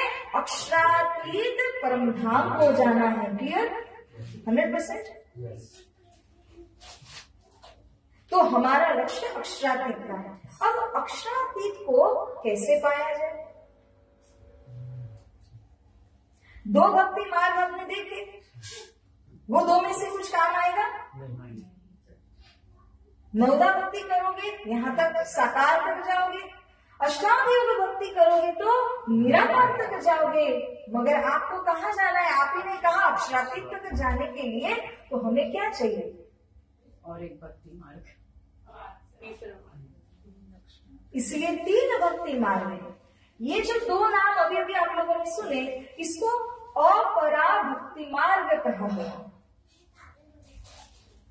लेकिन जो आपको इस नाशवंत संसार से परे ले जा सकता है, उसको परा भक्ति कहा गया है।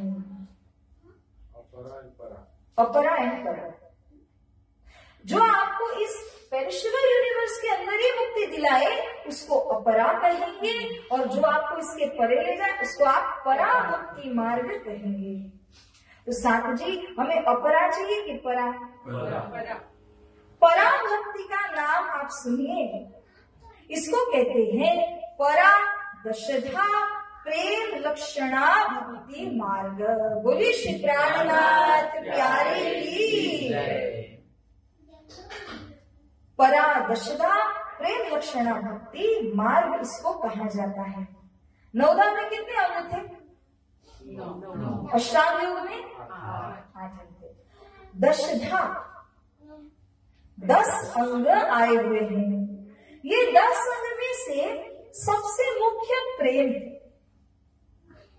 नवधा से न्यारा कहिया 14 भवन में नाही, सो प्रेम कहाँ से पाइए जो रहत गोपिका माही। इस चौपाई के द्वारा इतना ही समझना है हमें इस वक्त के लिए कि नवदा भक्ति जो है वो 14 लोक तक ले जाएगी, लेकिन अगर 14 लोक से परे जाना है तो आपको प्रेम चाहिए, और वो प्रेम से युक्त जो भक्ति करता है उसको कहते हैं परादशदा प्रेम लक्षणा भक्ति। फॉर द टाइम भी हम उसको परा भक्ति कहेंगे ना तो आपको समझ जाना है, ताकि हम इजीली बात कर सके। तो परा भक्ति हमारी भक्ति है। ये परा भक्ति में 10 लक्षण आए हुए हैं।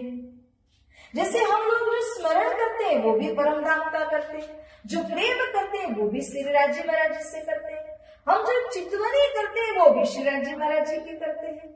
ऐसे हमारे इस भक्ति मार्ग में परा भक्ति में 10 अलग अलग अंग आए हुए हैं। अगर आप इस कर्म भूमि में जन्म लेकर के आते हो और यहाँ से अगर आपने ये पराभक्ति को फॉलो किया तो ये पराभक्ति का लक्ष्य क्या है? अक्षरातीत परम धाम इस पराभक्ति का लक्ष्य है। तो सुंदर साथ जी हमें क्या चाहिए?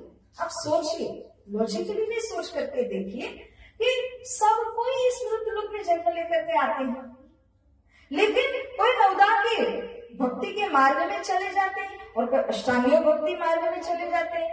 अगर वो ही मनुष्य तन से आप पराभक्ति मार्ग में आ जाते हैं तो आपको इसी मृत्यु लोक से लक्ष्य कहाँ का मिला? तो लॉजिकली स्पीकिंग आपको कहाँ जाना चाहिए? जो सुप्रीम है, सर्वोपरि है, वहां जाना है। इसीलिए सुंदर साथ जी जब आपने मनुष्य तन को धारण किया जिससे भक्ति की जा सकती है, आप लोगों ने सुना कि कोई भागवत कथा चल रही है और भैंस आ गई कि फिर वहां पे गाय सुनने के लिए आ गई या और कोई आ गई? नो, वो आ भी गए तो गलती से अनजान में, उनको कुछ समझ में तो आने वाला नहीं है। वो कहावत भी है ना, वो क्या है? भैंस नहीं आगड़ भैंस आगड़ भागवत करिए, मतलब उसे कुछ समझ में आने वाला नहीं है क्योंकि उसकी इंटेलेक्ट कैसी है? डॉर्मेंट है, उसे ये सारी चीजें पल्ले पड़ेगी नहीं। वो किसे समझ में आती है? ह्यूमन बीइंग को, वो मनुष्य को समझ में आती है। और क्यों आती है? क्योंकि उसके अंदर वो डिस्क्रिमिनेशन करने का पावर है कि मेरा अच्छा क्या है, मेरा बुरा क्या है। तो मनुष्य तन में होकर के ही आप सोच सकते हैं कि मुझे यहाँ से नवदा भक्ति लेनी है, अष्टांग योग लेनी है कि फिर पराभक्ति मार्ग से जाना है। नवदा लेने से मैं कहाँ पहुंचूंगा, अष्टांग योग लेने से मैं कहाँ तक जा सकती हूँ और पराभक्ति के मार्ग से मैं कहाँ तक जा सकूंगी, वो भी आपको क्लियरली समझ में आ जाएगा। तो वो मनुष्य तन से ही सुलभ होगा। There is no other way out। हालांकि आप देखिए इस मृत्युलोक के ऊपर ही 84 लाख योनियां हैं। गाय हो गई, भैंस हो गई, कुत्ते हो गए, बिल्लियां हो गई, वृक्ष हो गए, मरीन लाइफ इतना हो गया। तो ऐसा करते करते 84 लाख योनियां बनी है और उन 84 लाख में सब टाइप्स भी है।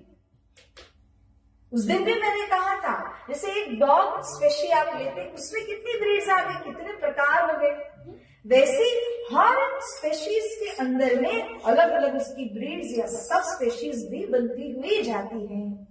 कहने का तात्पर्य ये है कि वो 84 लाख योनियों में से सिर्फ और सिर्फ मनुष्य ही ऐसा है जिसको भक्ति करने मिल रही है, भक्ति करने की समझ उसके अंदर आ रही है। और इतना ही नहीं, यहाँ जो भक्ति करेगा उसका फल उससे प्राप्त होगा।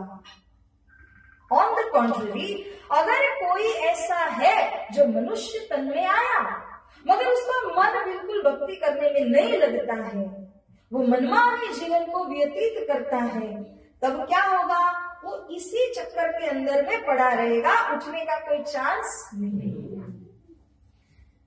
कभी कुत्ते के शरीर में गाय बनेगा, कभी घोड़ा बनेगा और यहाँ की यहाँ उसका जन्म होता रहेगा, मरेगा जन्मेगा, मरेगा जन्मेगा, यही सिलसिला उसका चलता रहेगा।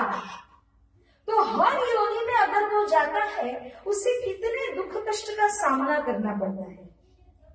अगर आपको सिर दुख रहा है, आप सो गए, आपने दवाई ले ली, लेकिन वही अगर एक एनिमल के साथ होता है, एक प्राणी के साथ होता है, वो तो बता भी नहीं सकता, वो तड़पता है, उसे कुछ रास्ता नहीं मिलता। उसके जीवन में भी कितनी कितनी बीमारियां और कठिनाइयां आती हैं, कितनी सफरिंग्स उसको झेलनी पड़ती है, वो तो उसके जन्म में वो ही जानता है। वृक्ष को देख लीजिए, वो तो कॉन्शियस है, जड़ तो है नहीं। हवा चले, धूप चले, बारिश हो, वो अचल है, उसे सब सहन करना है, बस फुल स्टॉप। तो कहने का मेरा भाव सिंपल है कि मनुष्य को छोड़ करके आप किसी भी योनि की अगर बात करते हैं तो वो सारे योनियों के अंदर अपने अपने प्रकार के दुख, कष्ट, सफरिंग्स, मिजरी सब कुछ आने वाला है। उसमें से आप बाकायद नहीं हो सकते, निकल नहीं सकते हैं। अगर आपको उन सब के चक्कर में से निकलना है तो कौन से शरीर में आना पड़ेगा? सबसे पहले मनुष्य के। मनुष्य शरीर में आकर के अगर किसी ने भक्ति नहीं की वो फिर से इसी चक्कर में पड़ जाएगा। तो प्यारे सुंदर साथ जी, मैंने पहले ये एग्जाम्पल कहीं दिया है, मैं वापस दे रही हूँ एक बार। एक बड़ा सा सर्कुलर हॉल है, गोलाकार, उसमें केवल एक ही दरवाजा है। एक अंधा व्यक्ति उसमें खो गया, अब उसे दरवाजा ढूंढना है, उसे दिखाई नहीं दे रहा है कि उसको कौन सी दिशा में जाना है और दरवाजा कितना दूर है उसे पता नहीं। अब वो क्या करेगा? घूमता भटकता ही रहेगा। लेकिन निकलने के लिए वो क्या करेगा? किसी को टच करके जाए, दीवार से दीवार, दीवार से दीवार जा रहा है। तो जाते जाते जाते जाते दरवाजा आया, लेकिन जब दरवाजा आया तो उसे खुजली आती है, दरवाजे से पास हो गया, क्योंकि उसे लग रहा था अब तक तो मैं छू ही रहा हूँ तो दीवार ही है, अभी तक दरवाजा नहीं मिला है, अभी भी नहीं है। तो जैसे ही खुलाया उतने में निकल गया वहां से, दरवाजा चला गया, फिर उससे पूरा घूमा। तो आप ये बात समझिए कि जो दरवाजे का उल्लेख हमने किया वो दरवाजा मनुष्य का तन है। आप मनुष्य तन में आए और यहाँ से आपको पराभक्ति अपराभक्ति दोनों का ऑप्शन मिलेगा।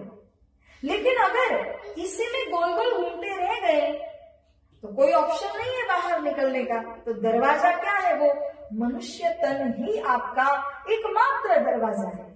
अगर उस दरवाजे से आप सफलतापूर्वक निकल गए तो फिर आप या तो वैकुंठ धाम तक, स्वर्ग के अंदर, या फिर उस निराकार तत्व में जा सकेंगे, या तो फिर पराभक्ति मार्ग अगर आप लोगों ने अपना लिया तो फिर आप जाएंगे सीधा अक्षरातीत तक जा सकते हैं। मगर उसके लिए क्या जरूरी है? ये मनुष्य तन होना जरूरी है। मनुष्य तन में आने के बाद भक्ति करना जरूरी है। भक्ति में 3 प्रकार, उसमें से जो ये पराभक्ति मार्ग है उसे अपनाना जरूरी है, तब आपको अक्षरातीत परम धाम का लक्ष्य प्राप्त होगा। अगर कोई मनुष्य तन में होकर के भक्ति न करे तो, और अगर भक्ति करे लेकिन अपराभक्ति करे तो वो कभी भी बाहर जा सकेगा नहीं। सुंदर साथ जी, तो हमारा लक्ष्य ये है कि इसी मनुष्य तन से हमें पराभक्ति मार्ग को अपनाना है। पराभक्ति मार्ग में आकर के अगर कोई उसे फॉलो ना करे तो फिर वो वही घूमने लगेगा।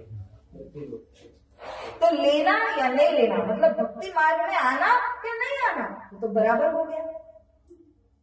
इसीलिए साथ जी, ये जो हमारा विराट का ज्ञान है वो स्पष्ट कर देता है आपके सामने कि आप मृत्युलोक में आए, मनुष्य तन में आए और आपके पास पराभक्ति है, क्योंकि हमारा लक्ष्य क्या है? अक्षरातीत का लक्ष्य है। तो ये हमारा पराभक्ति मार्ग हमें अक्षरातीत तक पहुंचा रहा है। लेकिन अगर आपने इस भक्ति मार्ग को अच्छी तरह फॉलो नहीं किया तो गलती अपनी है। तो हमें जो डिजायर्ड लक्ष्य है हमारा, वो कैसे मिलेगा? तो सुंदर साथ जी, कुल मिला के कहें, मृत्युलोक में तो आई गए,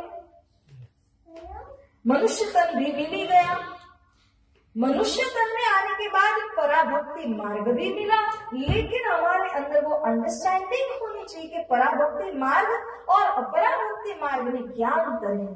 पराभक्ति मार्ग के द्वारा आपको कहाँ का लक्ष्य मिल रहा है, पराभक्ति में आकर के आपको क्या क्या चीजें करनी है, डूज एंड डोंट्स, वो आपकी अगर समझ में आ जाए तो आपका ये मनुष्य तन सार्थक बन जाता है, धन्य धन्य बन जाता है। क्योंकि इसी ह्यूमन एम्बॉडीमेंट से वो बराबर लक्ष्य आपको मिल गया, get the supreme most destination for the soul. तो साथ जी, अब आप विचार कीजिए, हमारा लक्ष्य कौन सा? मैं ना छोटे बच्चों को जब सिखाती हूँ तो ऐसा ही होता है, क्वेश्चन पूछो, एक बच्चा जो बोलेगा ना बिना सोचे समझे वही को होता है। पराभक्ति के थ्रू अक्षरातीत को पाना। डेस्टिनेशन कौन सा है, हमारा लक्ष्य कौन सा है? परम धाम, अक्षरातीत, मेहर सागर, जो भी आपके।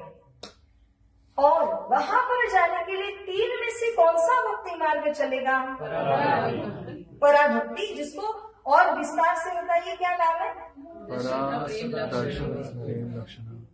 परा दशधा प्रेम लक्षणा भक्ति मार्ग, परादशदा प्रेम लक्षणा भक्ति मार्ग। तो अब ये परादशदा प्रेम लक्षणा भक्ति मार्ग से अक्षरातीत को पाने के लिए इस संसार, इस शरीर में होकर के हमें अक्षरातीत का लक्ष्य रखना है। अगर यहाँ पर परादशा में आप आ भी गए और उसके बाद देवी देवताओं की उपासना करने लगे, तो फिर कहाँ जाओगे? जिनकी उपासना करोगे ना वहां जाओगे। तो कौन से भक्ति मार्ग में हो उसके साथ ये भी इम्पोर्टेंट है कि उसको फॉलो कर रहे हो या नहीं, उसका अनुकरण कर रहे हो या नहीं। तो जैसे गीता में ये बात कही गई, भूतानि यान्ति भूतेज्या, कोई भूत की उपासना करे तो वो भूत ही बनेगा, कोई देव की उपासना करे तो वो देव बनेगा। और कृष्ण कहते हैं कि जो मेरी उपासना करते हैं वो मेरे ही धाम में आने वाले हैं। बोलिए श्री कृष्ण कन्हैया लाल की जय, श्री प्राणनाथ प्यारे की जय, श्री सद्गुरु महाराज की जय। तो सुंदर साथ जी, इसीलिए यान्ति देव व्रता देवान, पितृन यान्ति पितृव्रताः, भूतानि यान्ति भूतेज्या, यान्ति मद्याजिनो प्रेमाम। जो मेरी उपासना करेंगे वो मेरे धाम में आएंगे, पितरों की उपासना करने वाले पितृलोक में जाएंगे, भूत प्रेत की उपासना करेंगे तो उन्हीं के पास जाएंगे, देवताओं की उपासना करोगे तो उनके धाम में जाओगे। अब डिसाइड फॉर योरसेल्फ कहाँ जाना है, कहाँ का लक्ष्य है।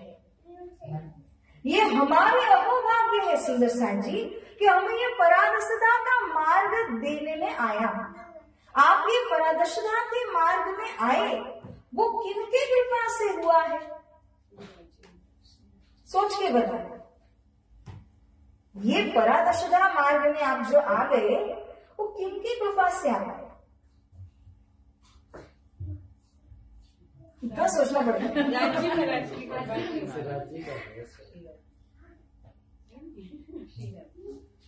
श्री राज जी ही तो है ना, और कौन कृपा करेंगे? तो श्री राज जी की ही कृपा से आए हैं। अब सुंदर साहब को ऐसा होने लगा कि हर चीज में सोच सोच के बताना है। ऐसा लग रहा है कि आप कुछ और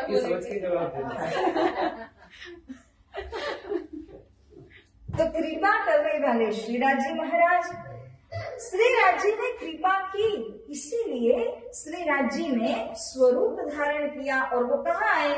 विगत में आप सुन रहे हैं, कहाँ आए श्री राज जी? ब्रज में, रास में, और अब जागरण ब्रह्मांड में भी आए हैं। तो ये ब्रज, रास और जागरण की लीलाओं के अंदर श्री राज जी महाराज कौन से स्वरूप में आए हैं? ब्रज में कृष्ण कन्हैया बन करके, रास में भी श्री कृष्ण स्वरूप में आए हैं, और जागरणीय ब्रह्मांड के अंदर कौन से स्वरूप में आए हैं? बुद्ध कल्प के अवतार कहो या फिर देवचंद्र जी सतगुरु स्वरूप और श्री प्राणनाथ जी कहो, इस स्वरूप में राजी महाराज पधारे हैं। बीच में रसूल बन करके भी आए हैं, तो 5 स्वरूप हुए। कहने का मेरा भावार्थ सरल है कि कोई भी स्वरूप की बात आप कीजिए, 5 स्वरूप है, वो सारे के सारे कौन से शरीर में आए? मनुष्य शरीर में आए। जैसे श्री राम आए तो मनुष्य तन में आए।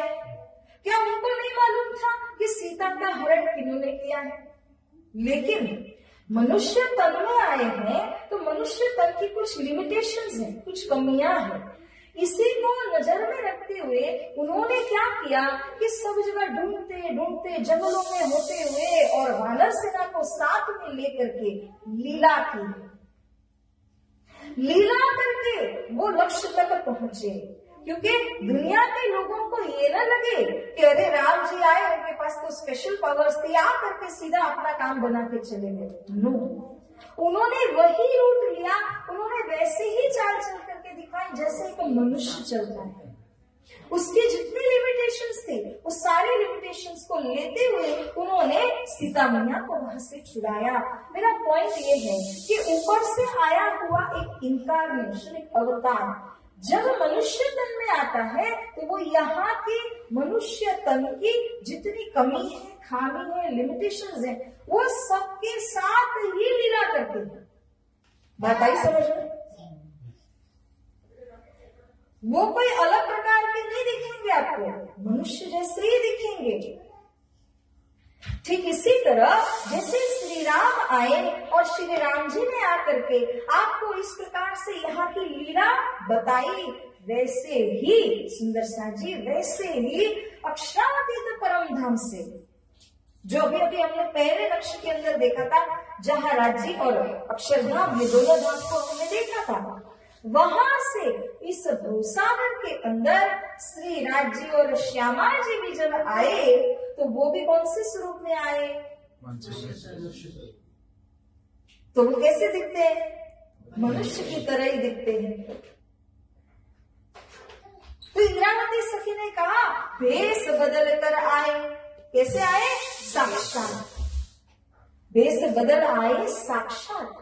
मेरे राज्य और श्यामा जी संसार भव सागर में आए, लेकिन भेष को बदल के आए। जैसे वहां पर परमधाम में रहते हैं उस तरह से न आकर के मनुष्य की तरह आए हैं। अब उनको पहचानना कैसे? क्योंकि हम आपकी तरह ही नजर आते हैं, कोई अलग स्वरूप तो धारण नहीं किया हुआ है, तो हमारे ही जैसे नजर आ रहे हैं, मगर साथ जी उनकी पहचान उनके लक्षणों से होती है, उनकी पहचान उनके गुणों से होती है। सतगुरु के गुण क्या है? श्री प्राणा जी के गुण क्या है? और तो वो मनुष्य तन में है, मगर उनके गुण विलक्षण हैं। उनकी जो शक्तियां हैं, जो उनके अंदर से काम कर रही है, वो शक्तियां परमधाम की शक्तियां हैं। इसीलिए हमें अपने अंदर की जो बातुनी दृष्टि को खोलना पड़ेगा। We have to open the inner vision which is in us। और उस दिल की दृष्टि से, उस अंदर की दृष्टि से जब आप उनके पावर्स को देखोगे, पहचानोगे, वो बातुनी दृष्टि कहलाती है। बातुनी दृष्टि से देखो तो आपको समझ में आएगा कि है तो ये मनुष्य तन में, लेकिन लीला हो रही है परम धाम की। तब हमें समझेगा। जब सतगुरु आए तो वो हमारे लिए खजाना लेकर आए हैं। He has brought us a treasure। उस ट्रेजर की चर्चा आज की दिन तक नहीं होने वाली है, इसलिए मैं ज्यादा उसमें नहीं जाते हुए उसको सिर्फ एक टच दिला रही हूँ, वो संबंध मिला रही हूँ कि श्रीदेव चंद्र जी ने, सतगुरु स्वरूप ने हमारे लिए खजाना लाया है। हमने उस दिन भजन में गाया था, याद है? अरस खजाना सतगुरु लाए, अपने साथ में रहे लुटाए, सुंदर साथ में रहे लुटाए, लूटो लूटो सैया लुटाने वाले आ गए, धाम के दुल्हारे मेरे सतगुरु बनकर आ गए। ये भजन को याद रख लो, अपने आप याद हो जाएगा कि सतगुरु आपके लिए खजाना ले आए हैं। और वो खजाना, वो ट्रेजर क्या है? तो तारतम लेकर आए हैं। कहां से लाए?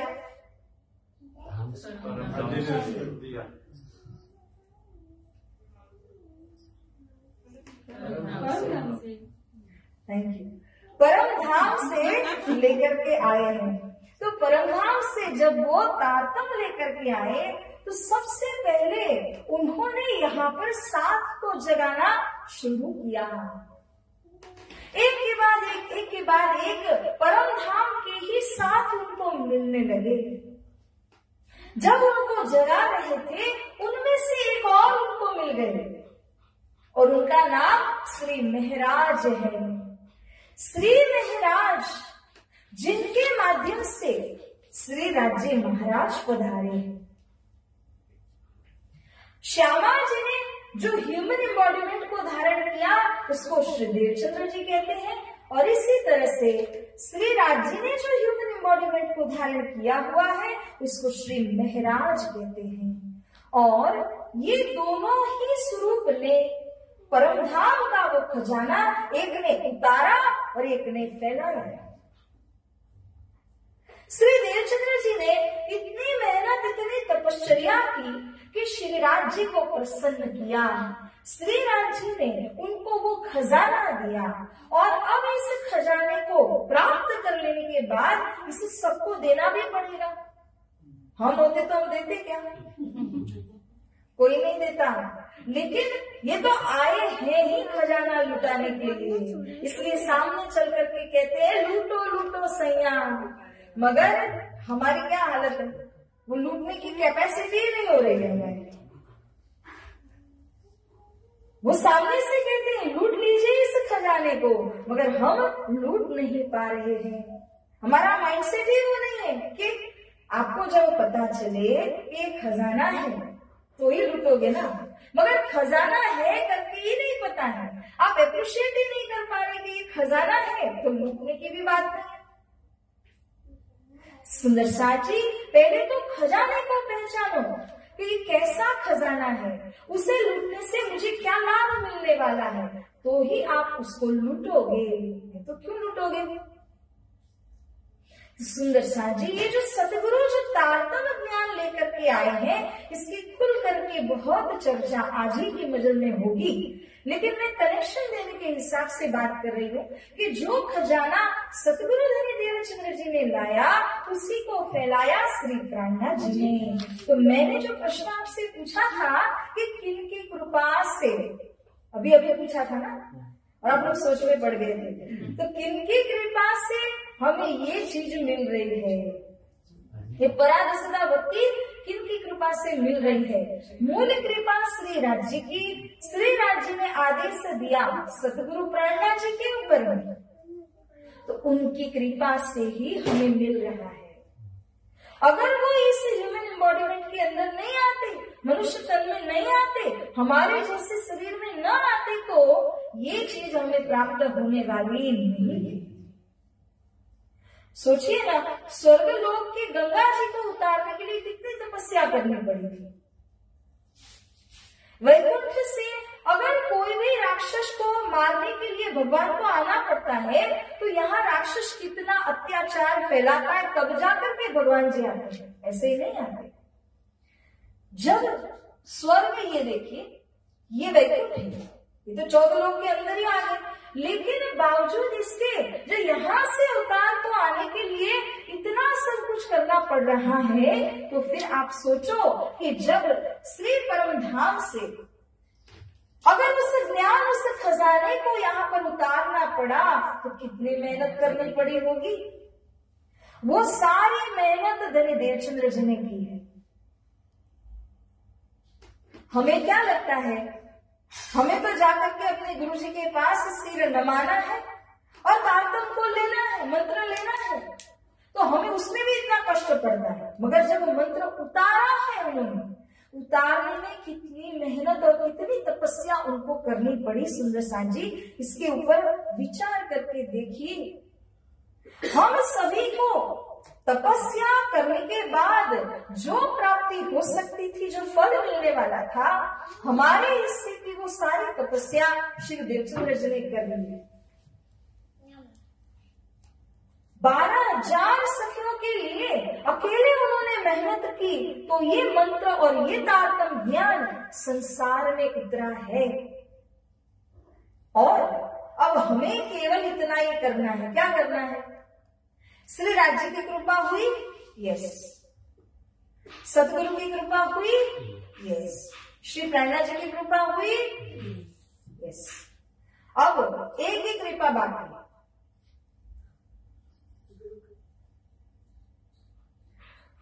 गुरु कृपा। ठीक है, गुरु कृपा के द्वारा ये ज्ञान आपको मिल गया, वो भी हो गई। एक कृपा बाकी है, वो आत्म कृपा। स्व आत्मा के ऊपर अब थोड़ी सी कृपा बनाए रखिए।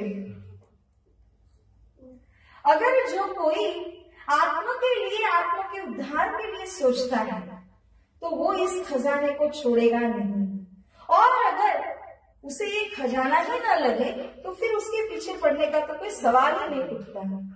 तो जो इस खजाने को समझेंगे वो अवश्य इसके ग्राहक बनेंगे, उसको लेने के लिए रिसेप्टिव जरूर बनेंगे। तो सुंदर साथ जी इस सब कुछ समझाने के पीछे का कारण यही था कि आपको ये समझना है कि हम कहाँ से आए थे, कहाँ से आए थे शुरू में, आज शुरू में मेहर सागर से भवसागर में हम उतर आए। अब कहाँ जाना चाहिए? बैक टू मेहर सागर। लेकिन जाना है,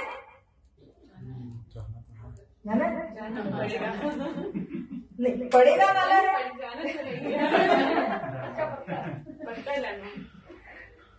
आ गया। अभी भीतर चालू है बोल देना, क्योंकि आपको वीडियो शूटिंग वगैरह करना है।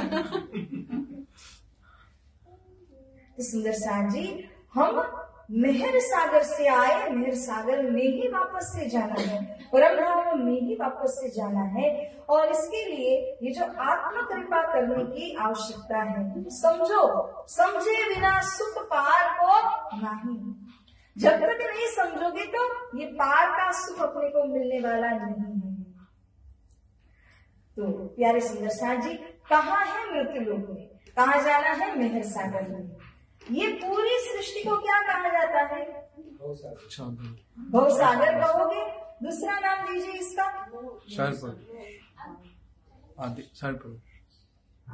ये सृष्टि, अच्छा कर्म, शर ब्रह्मांड, कर्म भूमि, और कुछ आंसर आ रहे थे क्या थे? नारायणी सृष्टि, मोह सागर, भव सागर, संसार, जगत, जिस भी नाम से बुला लीजिए, माइक्रोकॉस्म, वो सब कुछ यही। इनकी रचना कहाँ से शुरू हुई? मतलब ये सृष्टि रचना किनके द्वारा शुरू हुई है? शर पुरुष, जिनको और क्या नाम दिए? नारायण, आदि नारायण। और इनके ही द्वारा रचित है, तो इनमें ही वापस समा जाएगी।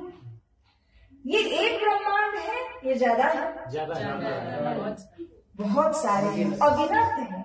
एक दूसरा एग्जाम्पल, जैसे आप लोगों ने सुबह सुबह सनराइज को घर में आते हुए देखा है, उसमें क्या होता है? छोटे छोटे छोटे छोटे डस्ट पार्टिकल्स होते हैं, धूल के रचकण होते हैं। इसी तरह ये नारायण भगवान ने अगिनत ब्रह्मांड रचे हैं ऐसे।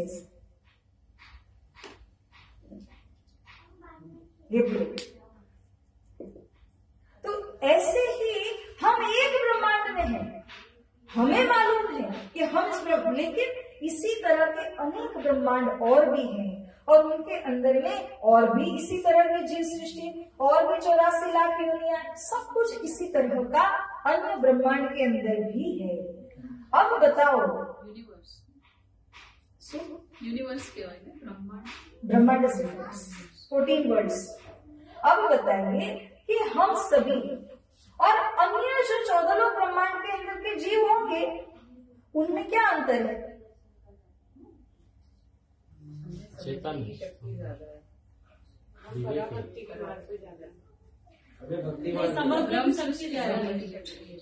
सुंदर साथ जी, जो सदगुरु आए ना खजाना लेकर के, श्री प्राणनाथ जी ने जो विस्तार किया इसको, वो सब इस ब्रह्मांड में हो रहा है, वो सब इसी ब्रह्मांड में हो रहा है। अन्य ब्रह्मांड में ये लीला नहीं है। अन्य ब्रह्मांड में ब्रह्म सृष्टियां लीला करने को नहीं आई, ब्रज नहीं हुआ, रास नहीं हुआ, न जागरण। तो अन्य ब्रह्मांड में भी जीव हैं, वो भी कॉन्शियस ही है, लेकिन उनके पास भक्ति नहीं, मुक्ति नहीं, लक्ष्य नहीं। Consider yourself so blessed, so lucky कि आप जिस ब्रह्मांड में आए हैं उसमें ब्रह्म सृष्टि का आगमन हुआ, तो ब्रह्म सृष्टि के पीछे पीछे सतगुरु प्राणनाथ जी ने ये ज्ञान सबको बांट दिया, सबने ये खजाना लुटाया है। लेकिन अन्य जो ब्रह्मांड है उनमें इस प्रकार से ये तारतम्य या भक्ति कुछ भी नहीं, मुक्ति भी नहीं। वहां पे क्या है, वही 14 लोग के अंदर ही घूमते रहेंगे। तो हमारे पास ये मौका है और इस मौके का फायदा लेकर के पराभक्ति को अपना करके हमें उस परात्पर परमधाम के लक्ष्य को प्राप्त करना है। सुंदर साथ जी, यही हमारे विराट स्टडी का मोटिव है। ओरली चर्चा में कई बार बताया भी जाता है ये सारी चीजें, मगर विदाउट द डिपिक्शन समझ में नहीं आता। अब यहाँ मैप देखा तो समझ में आने लगा। ये जो अभी हमने किया ना, ये लिटरली 2 महीने की स्टडी है जो नक्शल में हमने देखा है। क्योंकि अगर आप इसको कोर्स के फॉर्म में जब स्टडी करते हैं, कम से कम 1.5-2 महीने की स्टडी ये होती है, क्योंकि उसके अंदर क्रम से सीक्वेंशियली आपको ले जाया जाएगा, पूरे में भ्रमण कराया जाएगा, किसके परे क्या है, किसके परे क्या है, किसके ऊपर क्या आया हुआ है, वो सारी स्टडी है। लेकिन अभी के लिए, बिकॉज हम सीमित समय के अंदर है, हमारे लिए सबसे पहला लक्ष्य ये है कि हम परमधाम कहाँ है, हम कहाँ हैं इस वक्त, वो जाने। तो वो पिक्चर आपके सामने क्लियर होता है कि हम पहले कहाँ थे, परमधाम, और हम कहाँ जाते थे, मेहर सागर में। वो मेहर सागर के बदले भव सागर में आए। अब भव सागर के अंदर आकर के कौन सा सागर पढ़ना है हमें, क्योंकि पुनः मेहर सागर ही जाना है। तो धनी की मेहर के बिना, श्री राज्य की मेहर के बिना ये असंभव हो जाएगा। तो सहसा जी, ये जो संपूर्ण आपने देखा, इसको कहते हैं नारायणी सृष्टि। ये नाशवंत है। यहाँ पर 3 चीजें हैं, याद रखना। पूरे नारायणी सृष्टि में 3 चीजें हैं, काल, कर्म, स्वभाव। इट इज टाइम बाउंड, काल है यहाँ पर। जब उसका समय होता है ना, तो शरीर भी गिर जाता है, और जैसे बोलते हैं सूखा हुआ ड्राइड लीफ है, उसका समय होता है, वो गिरे गिरे गिरे ऐसी ही पोजीशन में है। ऊपर वाले का हुक्म हुआ कि वो गिर गया। कहने का तात्पर्य कि कोई भी चीज यहाँ पर समय से सीमित है। इट इज टाइम बाउंड, उसका समय होता है तो वो पेरिश हो जाती है। पहला हुआ काल, दूसरा कर्म। यहाँ जो भी गति होती है हमारी, गति होने का मतलब जो भी प्रोग्रेस कहो या हमारी जर्नी कहो, वो सब कर्म से हो रही है। जैसे कर्म करोगे, हर कर्म का फल है, बिना फल कोई कर्म नहीं। इसलिए कर्म ऐसे करो कि वो आपको लक्ष्य तक ले जाए।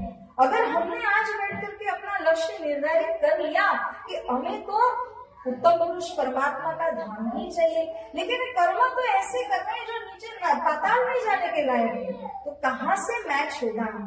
जो लक्ष्य रखा उसके हिसाब से ही कर्म करने पड़ेंगे। अगर यहाँ से भारत वापस जाना है तो व्हीकल कहाँ का लेना पड़ेगा? माध्यम तो भारत जाने का। अगर किसी और देश के प्लेन में बैठ गए, फ्लाइट में बैठ गए, तो भारत जाने वाले नहीं।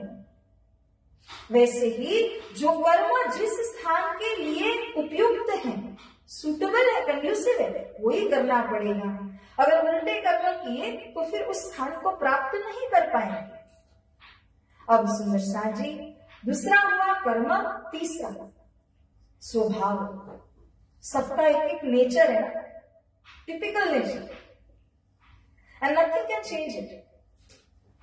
सब अपने अपने स्वभाव से जुड़े हैं, बंधे हैं, नेचुरली, ऑब्वियसली ऐसा होता है। हमने कभी डिजाइन नहीं किया कि मेरा स्वभाव ऐसा होना चाहिए। ऐसे कोई डिजाइनर है क्या जहां जाके अपना डिजाइनिंग, सेल्फ डिजाइनिंग करा के आ सकेंगे? क्यों? क्योंकि आपका स्वभाव पहले से ही ऐसा था। अच्छा, कभी कभी कॉन्शियसली एफर्ट डाल करके इस स्वभाव को बदला जा सकता है। जो लोग अतिशय क्रोध करते हैं, जो लोग अतिशय ईर्ष्या करते हैं, वो अगर कॉन्शियस हो जाए इसके बारे में तो वो अपने आप को बदल सकते हैं। They will be able to change themselves।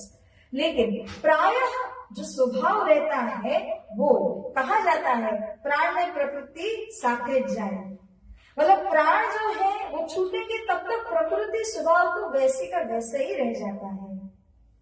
लेकिन साथ जी हमें ये समझना है कि जो भी स्वभाव हमारा है अब हमें उसको किसके अनुकूल बनाना पड़ेगा, जो लक्ष्य हमने लिया है उसके अनुकूल आपको अपने स्वभाव को बनाना ही पड़ेगा। जैसे श्री प्राणनाथ जी हमें डूज एंड डोंट्स देते हैं, सदगुरु हमें डूज एंड डोंट्स देते हैं, और अगर उसके हिसाब से चलोगे तो आपका जो स्वभाव है वो कैसा बनेगा जैसे सतगुरु प्राणनाथ जी चाहते हैं। और वो कैसा स्वभाव आपको दे रहे हैं कि वो स्वभाव जो श्री राज्य तक, परमधाम तक आपको ले जा सके। तो सबसे पहली और मोस्ट इंपॉर्टेंट चीज ये कि आप अपने लक्ष्य को निर्धारित कीजिए। अगर आपका लक्ष्य निर्धारित है तो फिर ये तीनों चीज काल, कर्म, स्वभाव ये भी आपको मालूम चल गई। अब स्वभाव को ऐसे आपको चेंज करना होगा, मॉडिफाई करना होगा कि आप धनी जी के सानिध्य में रहें, धनी जी के चरणों को पकड़ के रहें। 100 बात की एक बात। अच्छा, अब मैं एक क्वेश्चन पूछती हूँ जो इस स्टडी में नहीं आया। Out of syllabus. Out of syllabus. Yes.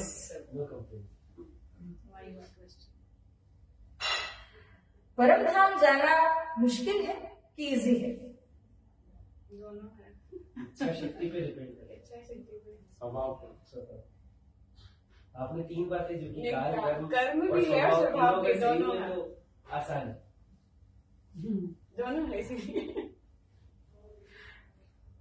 मतलब ऐसा हुआ नहीं, हाँ सब्जेक्टिव आंसर। वो आउट ऑफ सिलेबस है ना, इसलिए दोनों सही है। इंसान की इच्छा शक्ति उसको परमधाम लेके जाती है। आपको दो ही ऑप्शन है, इजी या डिफिकल्ट। अच्छा, मैं ऑब्जेक्टिव जाना पूछ इससे रही हम हूँ, लोग एक बार जाना ही है, ऑब्जेक्टिव है। ऑब्जेक्टिव आंसर देना। Yes no. इजी है या डिफिकल्ट है? इजी है। इजी है, बोल सकते हैं। इस कमरे में जब तक बैठे बाहर जाते सारे कर्म ऊपर आ जाएंगे। कमरे में भी नहीं, उस टाइम गैप में। हम लोगों के लिए इजी नहीं। अभी तो सुखपाल में बैठे जैसे लग रहा है। स्केल है हाथ में। सुखपाल लेके जा रहे हैं। अगर आप हम सबके साथ ऐसे ही हमको ज्ञान देते रहोगे, स्केल में गलती करने पे डंडा पड़े तो इजी, तो इजी है। जिस मार्ग पे हम चल चुके। ये ऐसी बात है कि सुंदरता जी कि हमारे सामने सब कुछ परोस के राज्य ने दिया, अब कहते हैं कि खा लो, मगर हम क्या कर रहे हैं? पेट खराब है। खाने की स्थिति में नहीं है, इसको रिसीव नहीं कर पा रहे। तो सबसे पहला मेक योर सेल्फ रिसेप्टिव। सबसे पहली तैयारी ये है कि आप इसको ग्रहण करने के लिए अनुकूल बनाएं अपने आप को। अगर आप अपने आप को अनुकूल बनाते हैं, यू बिकम कॉन्शियस इनफ कि नहीं, जैसे वितक के महीने में नहीं, पाठ करते समय नहीं, एवरी टाइम श्री राज जी हमें देख रहे हैं, इतना ही माइंड में लेकर के चल। मैं तो उनकी नजरों में हूँ, मैं चाहे कितने ही गुप्त स्थान में जाकर के कोई गलत कर्म करूं, राज जी तो देख ही रहे हैं। I can not escape his vision. और दूसरा कि मुझे राज जी को जो चाहिए बस मैं वैसे ही बन जाऊं, एज सिंपल एज दैट। तो ऑटोमेटिक आप रिसेप्टिव हो जाते हैं, और रिसेप्टिव होने के बाद थाल परोसा गया, इसमें कोई डाउट नहीं। पूरा थाल तैयार है आपके सामने, सिर्फ भोजन को ग्रहण करने की बात है। लेकिन उसी के लिए रिसेप्टिव बनना है, एलिजिबल बनना है। बस ये अब आपके हाथों में है कि मैं कैसे रिसेप्टिव बनूं। सबसे पहला और सबसे बेसिक अगर कोई स्टेप अगर लेना चाहे ना, तो अपनी जो दिनचर्या है हमारा जो शेड्यूल है, उस शेड्यूल के अंदर आपको ये सारी चीजों को फिक्स करना पड़ेगा। Every day, even though I am working, even though I am busy, सब कुछ है, लेकिन मुझे अपना एक ऐसा टाइम स्लॉट जो कि मैं श्री राज जी को डिवोट कर रही हूँ, no question no doubt, devote करना ही करना। उस समय के अंदर आप फील करोगे कि I am in union with Shri Raj ji. और इसका जो पावर है, ध्यान से सुनना, जब आप यूनियन में होंगे उसका जो पावर है ना, वो पूरे दिन भर में चलेगा। यूनियन में कब रहे? जब पाठ पूजा कर रहे थे या सेवा पूजा कर रहे थे, तब आप उनके यूनियन में रहे, लेकिन उसकी एनर्जीज को पूरे दिन में आप अनुभव करोगे। फोन हमेशा चार्जिंग में नहीं होता है, कुछ समय तक चार्ज किया जाता है, पर उसका पावर लोड हो जाता है उसके अंदर, तो वो पूरे दिन चलता है। हम लोग लास्ट 3 दिन से अनुभव कर रहे हैं, पूरे दिन वो माला चलती रहती है। कितनी सुंदर बात है, बहुत तो जब जाते हैं तो सुबह खाना बनाते सुनाते जो आप लास्ट में जो भजन बोलते हैं हम लोग वही चलता रहता है। दिन भर ऑफिस में भी वो एक मन में मंत्र चलता रहता है जो आप लोग दिन भर करते हैं। बिल्कुल बिल्कुल, यही तो बात, यही करिश्मा है राज्य की कृपा का, राज्य के सत्संग और चर्चा का, कि कॉन्स्टेंटली माइंड में वही चीजें धुन की तरह सवार हो जाती है, बिना कुछ किए, बिना कुछ एफर्ट डाले हुए। तो सुंदर साथ जी, अब चर्चा सुनजो दिन ने रात, प्राणा जी इसलिए बोलते हैं आपने तुठ्या श्री प्राणा, कि आप रात दिन चर्चा को सुनिए। चर्चा को सुनने का क्या मतलब? अब जैसे आपने कहा कि सुनते हैं वो ही 2 घंटे, लेकिन वो दिन भर चलता है, माइंड में वो ही चलता है। तो यही काम हमें अपने लाइफ टाइम के लिए फिक्स कर लेना चाहिए, पर वो ही डिफिकल्ट होता है। वो डिफिकल्ट इसलिए क्योंकि जैसे ही हमारे ऊपर से ये कवर वाली चीजें, ये दिक्कत में वाणी हट जाती है ना, तुरंत माया खींच लेती है। इतना पावर माया के पास है। तो प्राणा जी ने हमें एक ही रक्षा कवच दिया इसके लिए, और कहा चर्चा सुनजो दिन ने रात, कि आप कोई भी चर्चा को एक खुराक बनाइए। भोजन भी आप पूरे दिन भर बैठ के नहीं करते, भोजन तो 2-4 बार करेंगे दिन में, जितना हमने लिया है उसी से पूरा दिन चलेगा। फिर से जब खाली हो गई बैटरी तो फिर से थोड़ा सा खाया तो पूरा दिन चलने लगा। इसी प्रकार से हमें कॉन्स्टेंटली अपने आप को रिमाइंडर देना है। क्या रिमाइंडर है? कि मुझे श्री राज जी के चरणों में ही रहना है, मुझे श्री राज जी के अनुकूल ही बन करके रहना है, और उनका नाम मेरी जुबान से न छूटे। इसका सबसे फाउंडेशनल स्टेप अगर कुछ है ना, तो जिनके घर में सेवा पूजा है, बेसिक फाउंडेशनल स्टेप वो भी नहीं है तो मेहर सागर।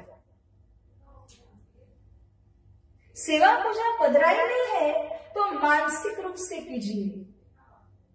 कहीं बाहर गए हैं, मानसिक रूप से कीजिए। क्यों? सेवा पूजा जब कोई करता है तो कॉन्स्टेंटली आप राज्य से बात ही तो कर रहे हो, उनके चरण पखालते हो, कभी उनका पूजन करते हो, कभी उनकी आरती करते हो, कभी उनको भोजन बना करके आरुगाते हो। तो जो भी आपकी एक्शन या डीड्स है वो सब राज्य के प्रति ही समर्पित हो जाती है। तो सबसे सिंपल ये है कि उनकी सेवा कीजिए। और अन्ना जी क्या कहते हैं? તમે સેવાએ 500 पार, तुम सेवा से पाओगे पार। यानी आप जब धनी की और सुंदर साथ की सेवा में रहते हो तो आपका माइंड ऑटोमेटिकली डाइवर्टेड और डिवोटेड हो जाता है। वो मेन कड़ी है। देखो मन ही है जो खींच रहा है। तो मन ऐसा, इसलिए प्राणा जी ने इसको बोला कि मन क्या है? शैतान है। मन शैतान इसीलिए है क्योंकि वो आपको यूनाइट होने नहीं दे रहा। पर गीता क्या बोल रही है कि मन ही शत्रु भी है, मन ही दोस्त भी है। अब क्या बनाते हो आप उसे? किसे वो शत्रु के रूप में चाहिए और दोस्त के रूप में? मगर उसको डिफरेंट करने के लिए, दोस्त बनाने के लिए उससे ऐसा कुछ दीजिए कि वो भी समझ जाए कि नहीं, भक्ति करने से क्या फायदा है, मेहर सागर करने पर क्या फायदा है, सेवा पूजा करने से क्या मिल रहा है। वो मन को कुछ सेंस ऑफ प्रॉफिट या बेनिफिट होना चाहिए, तो वो लगा रहेगा। मन को चस्का लग गया किसी चीज का, एडिक्शन हो गई, फिर वो छोड़ेगा नहीं। तो उसे बाकी सारे एडिक्शंस नहीं, राज्य की तरफ का वो सच्चा जो अटैचमेंट है, उसमें मन को आप एनग्रॉस कीजिए, केंद्रित कीजिए। ये अब आपका काम। आज तक हम लोग क्यों एनग्रॉस नहीं हो पा रहे थे, क्यों नहीं यूनाइट हो पा रहे थे? क्योंकि हमें ये थीम पता नहीं था, ये फिलॉसफी मालूम नहीं था कि why are we getting pulled by maya. माया भी खींच लेती है बार बार, वो मन के सहारे खींचती है। परम पूज्य गुरु जी दीनदयाल जी कहा करते थे कि माया का सबसे छोटा बेटा मन है। सबसे छोटा कितना लाडला होता है मम्मी को। माया के लिए सबसे लाडला, सबसे प्यारा उसका मन, और वो मन को ही खींचती है अपनी तरफ, which is very easy for them. जब मन ही चला गया, शरीर भी चला ही गया। तो सबसे मूल कड़ी यानी कि आपका मन, उस मन को श्री राज्य के ऊपर लगाइए, केंद्रित करिए। सेवा पूजा करो, चर्चा चितवनी करो, दिन का एक अहम हिस्सा ऐसे डाइवर्ट करो, ऐसे डिवोट करो कि अब आपको क्या मिलने लगे, उसमें से खुराक। और जब तक खुराक न मिले तब तक शांति से मत बैठना। खुराक के लिए ही हमें ये सब कुछ करना पड़ेगा। वैसे ही एक और दृष्टांत, बहुत सुंदर दृष्टांत किसी ने दिया था कि आपका जो मन है वो एक बंदर की तरह उछलता है। अभी तो कुछ नाम नहीं लिया और वो पहुंच भी गया वहां। तो ये मन को अगर बंदर की तरह वो उछल रहा है, अब उसको आप टेम करना चाह रहे हो, अपने कंट्रोल में करना चाह रहे हो, तो वो नहीं होता। लेकिन अगर मन को बिठाना है, सेटल करना है, तो क्या करो? जैसे बंदर के हाथ में कुछ केला दे दिया तो वो बैठा रहेगा उस केले के साथ। इसी तरह से अगर ये मनरूपी बंदर को सेटल करना है, सही जगह में उसको बिठा देना है, तो हम क्या करेंगे? वो भक्ति रूपी जो केला है, वो साधना रूपी जो बनाना है, वो उसके हाथ में दे दो। उससे जैसे ही वो अच्छा लगने लगेगा, वो अपने आप ट्रेन हो जाएगा, धीरे धीरे करके। दैट इज हाउ आप अपने माइंड को ट्रेन कर पाएंगे। नहीं तो मन को ट्रेन नहीं कर पाते हैं। ये इस समय ना आसन का प्रभाव है, इसलिए वो थोड़ा साथ दे रहा है अपने। जैसे ही उठते हैं ना, ये वाइब्स चली जाती है। तो साथ जी, पहले भी उस दिन भी मैंने कहा, वो कोई भी संकल्प लेना है, कुछ भी रेजोल्यूशन लेना है, डू इट राइट हियर, जब आप आसन में हो। क्योंकि अभी आपका मन अनुकूल दिशा में चल रहा है, और अगर कहीं ये मन प्रतिकूल यानी ऑपोजिट डायरेक्शन में चलने लगा, तो वो आपको कोई रेजोल्यूशन लेने नहीं देगा, ऑल्दो इट नोज कि ये सही था। क्यों? क्योंकि उसकी ऑटोनॉमी चली जाती, उसकी मोनोपोली चली जाती, उसका रूल, उसका शासन जो है वो आपके ऊपर से हट जाता है। इन दैट केस वो मन क्या करेगा? आपको रिजोल्यूशन लेने के लिए नहीं देगा। तो अगर आपको कुछ रिजोल्व करना है, एक स्टेप आगे का लेना है, अब भी लीजिए, राइट हियर, और फिर उसको कॉन्शियसली विल पावर से फॉलो कीजिएगा। सुंदर साथ जी, यही उपाय है। अब समय कितना हुआ? 3:20, ऑलमोस्ट 2 hours। अब क्या करेंगे? इसके आगे आपको इम्पेरिशेबल का नजारा दिखाना है, मगर इस वक्त कि कैसे किया जाए? कल भी 2 घंटे कंटिन्यू करेंगे। तो उस समय कल 8 सुबह, अगर सभी या अगर सभी की कैपेसिटी है आधा घंटा, और कितना टाइम लगेगा बताइए? आपको भी ब्रेक चाहिए, 5 बजे अगला प्रोग्राम। हाँ जी, इसीलिए मैंने पूछा। ठीक है, तो वी ब्रेक इट हियर, और हम इम्पेरिशेबल को, बेहद को, क्योंकि उसमें भी बहुत समझने की बात है। नहीं, फास्ट नहीं है, हाँ, जिससे चल रहा है बेहतर। और उसमें 8 जो मुक्ति स्थान है उसकी चर्चा भी होती है, इसलिए हम उसको आने वाले रोज लेते हैं, ताकि पहले तो इतना नॉलेज हमारे अंदर सेटल हो जाए। Let us digest this much, उसके बाद में हम उस इम्पेरिशेबल एरिना के अंदर भी देखेंगे। तो इसलिए आपको अब तक समझ में आया? बहुत अच्छे से। Doubts, questions? आप एक वर्ड यूज करते हैं फरामोशी। फरामोशी उसका फरामोशी नींद होती है। जैसे कि कोई नशीली चीज को किसी ने ले लिया तो उसके ऊपर एक स्पेल बन जाता है, उसका आवरण हो जाता है। वैसे ही वो फरामोशी क्या है कि जिसमें आप भूल जाते हैं। तो जो सखियां बैठी थी मूल मिलावा में, राजीव महाराज जी ने उसके ऊपर फरामोशी का आवरण डाल दिया तो वो भूल गई। हिप्नोटाइज नहीं, भूलन में पड़ जाता है, उसका जो हिस्ट्री है वो ब्लैंक हो गया और वो नई दिशा में डाइवर्ट हो गई।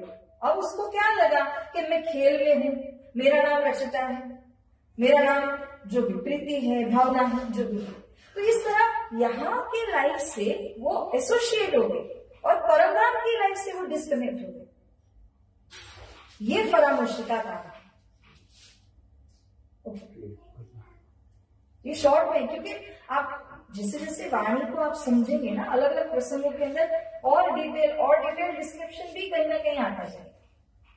तो जैसे प्रासंगिक रूप में वो खुले तो वो बहुत सुंदर होता है, इसलिए अभी की अंडरस्टैंडिंग के हिसाब से ये उपयुक्त है। ओके, प्रणा प्यारे की जय। श्री प्राणनाथ प्यारे की जय। श्री सतगुरु महाराज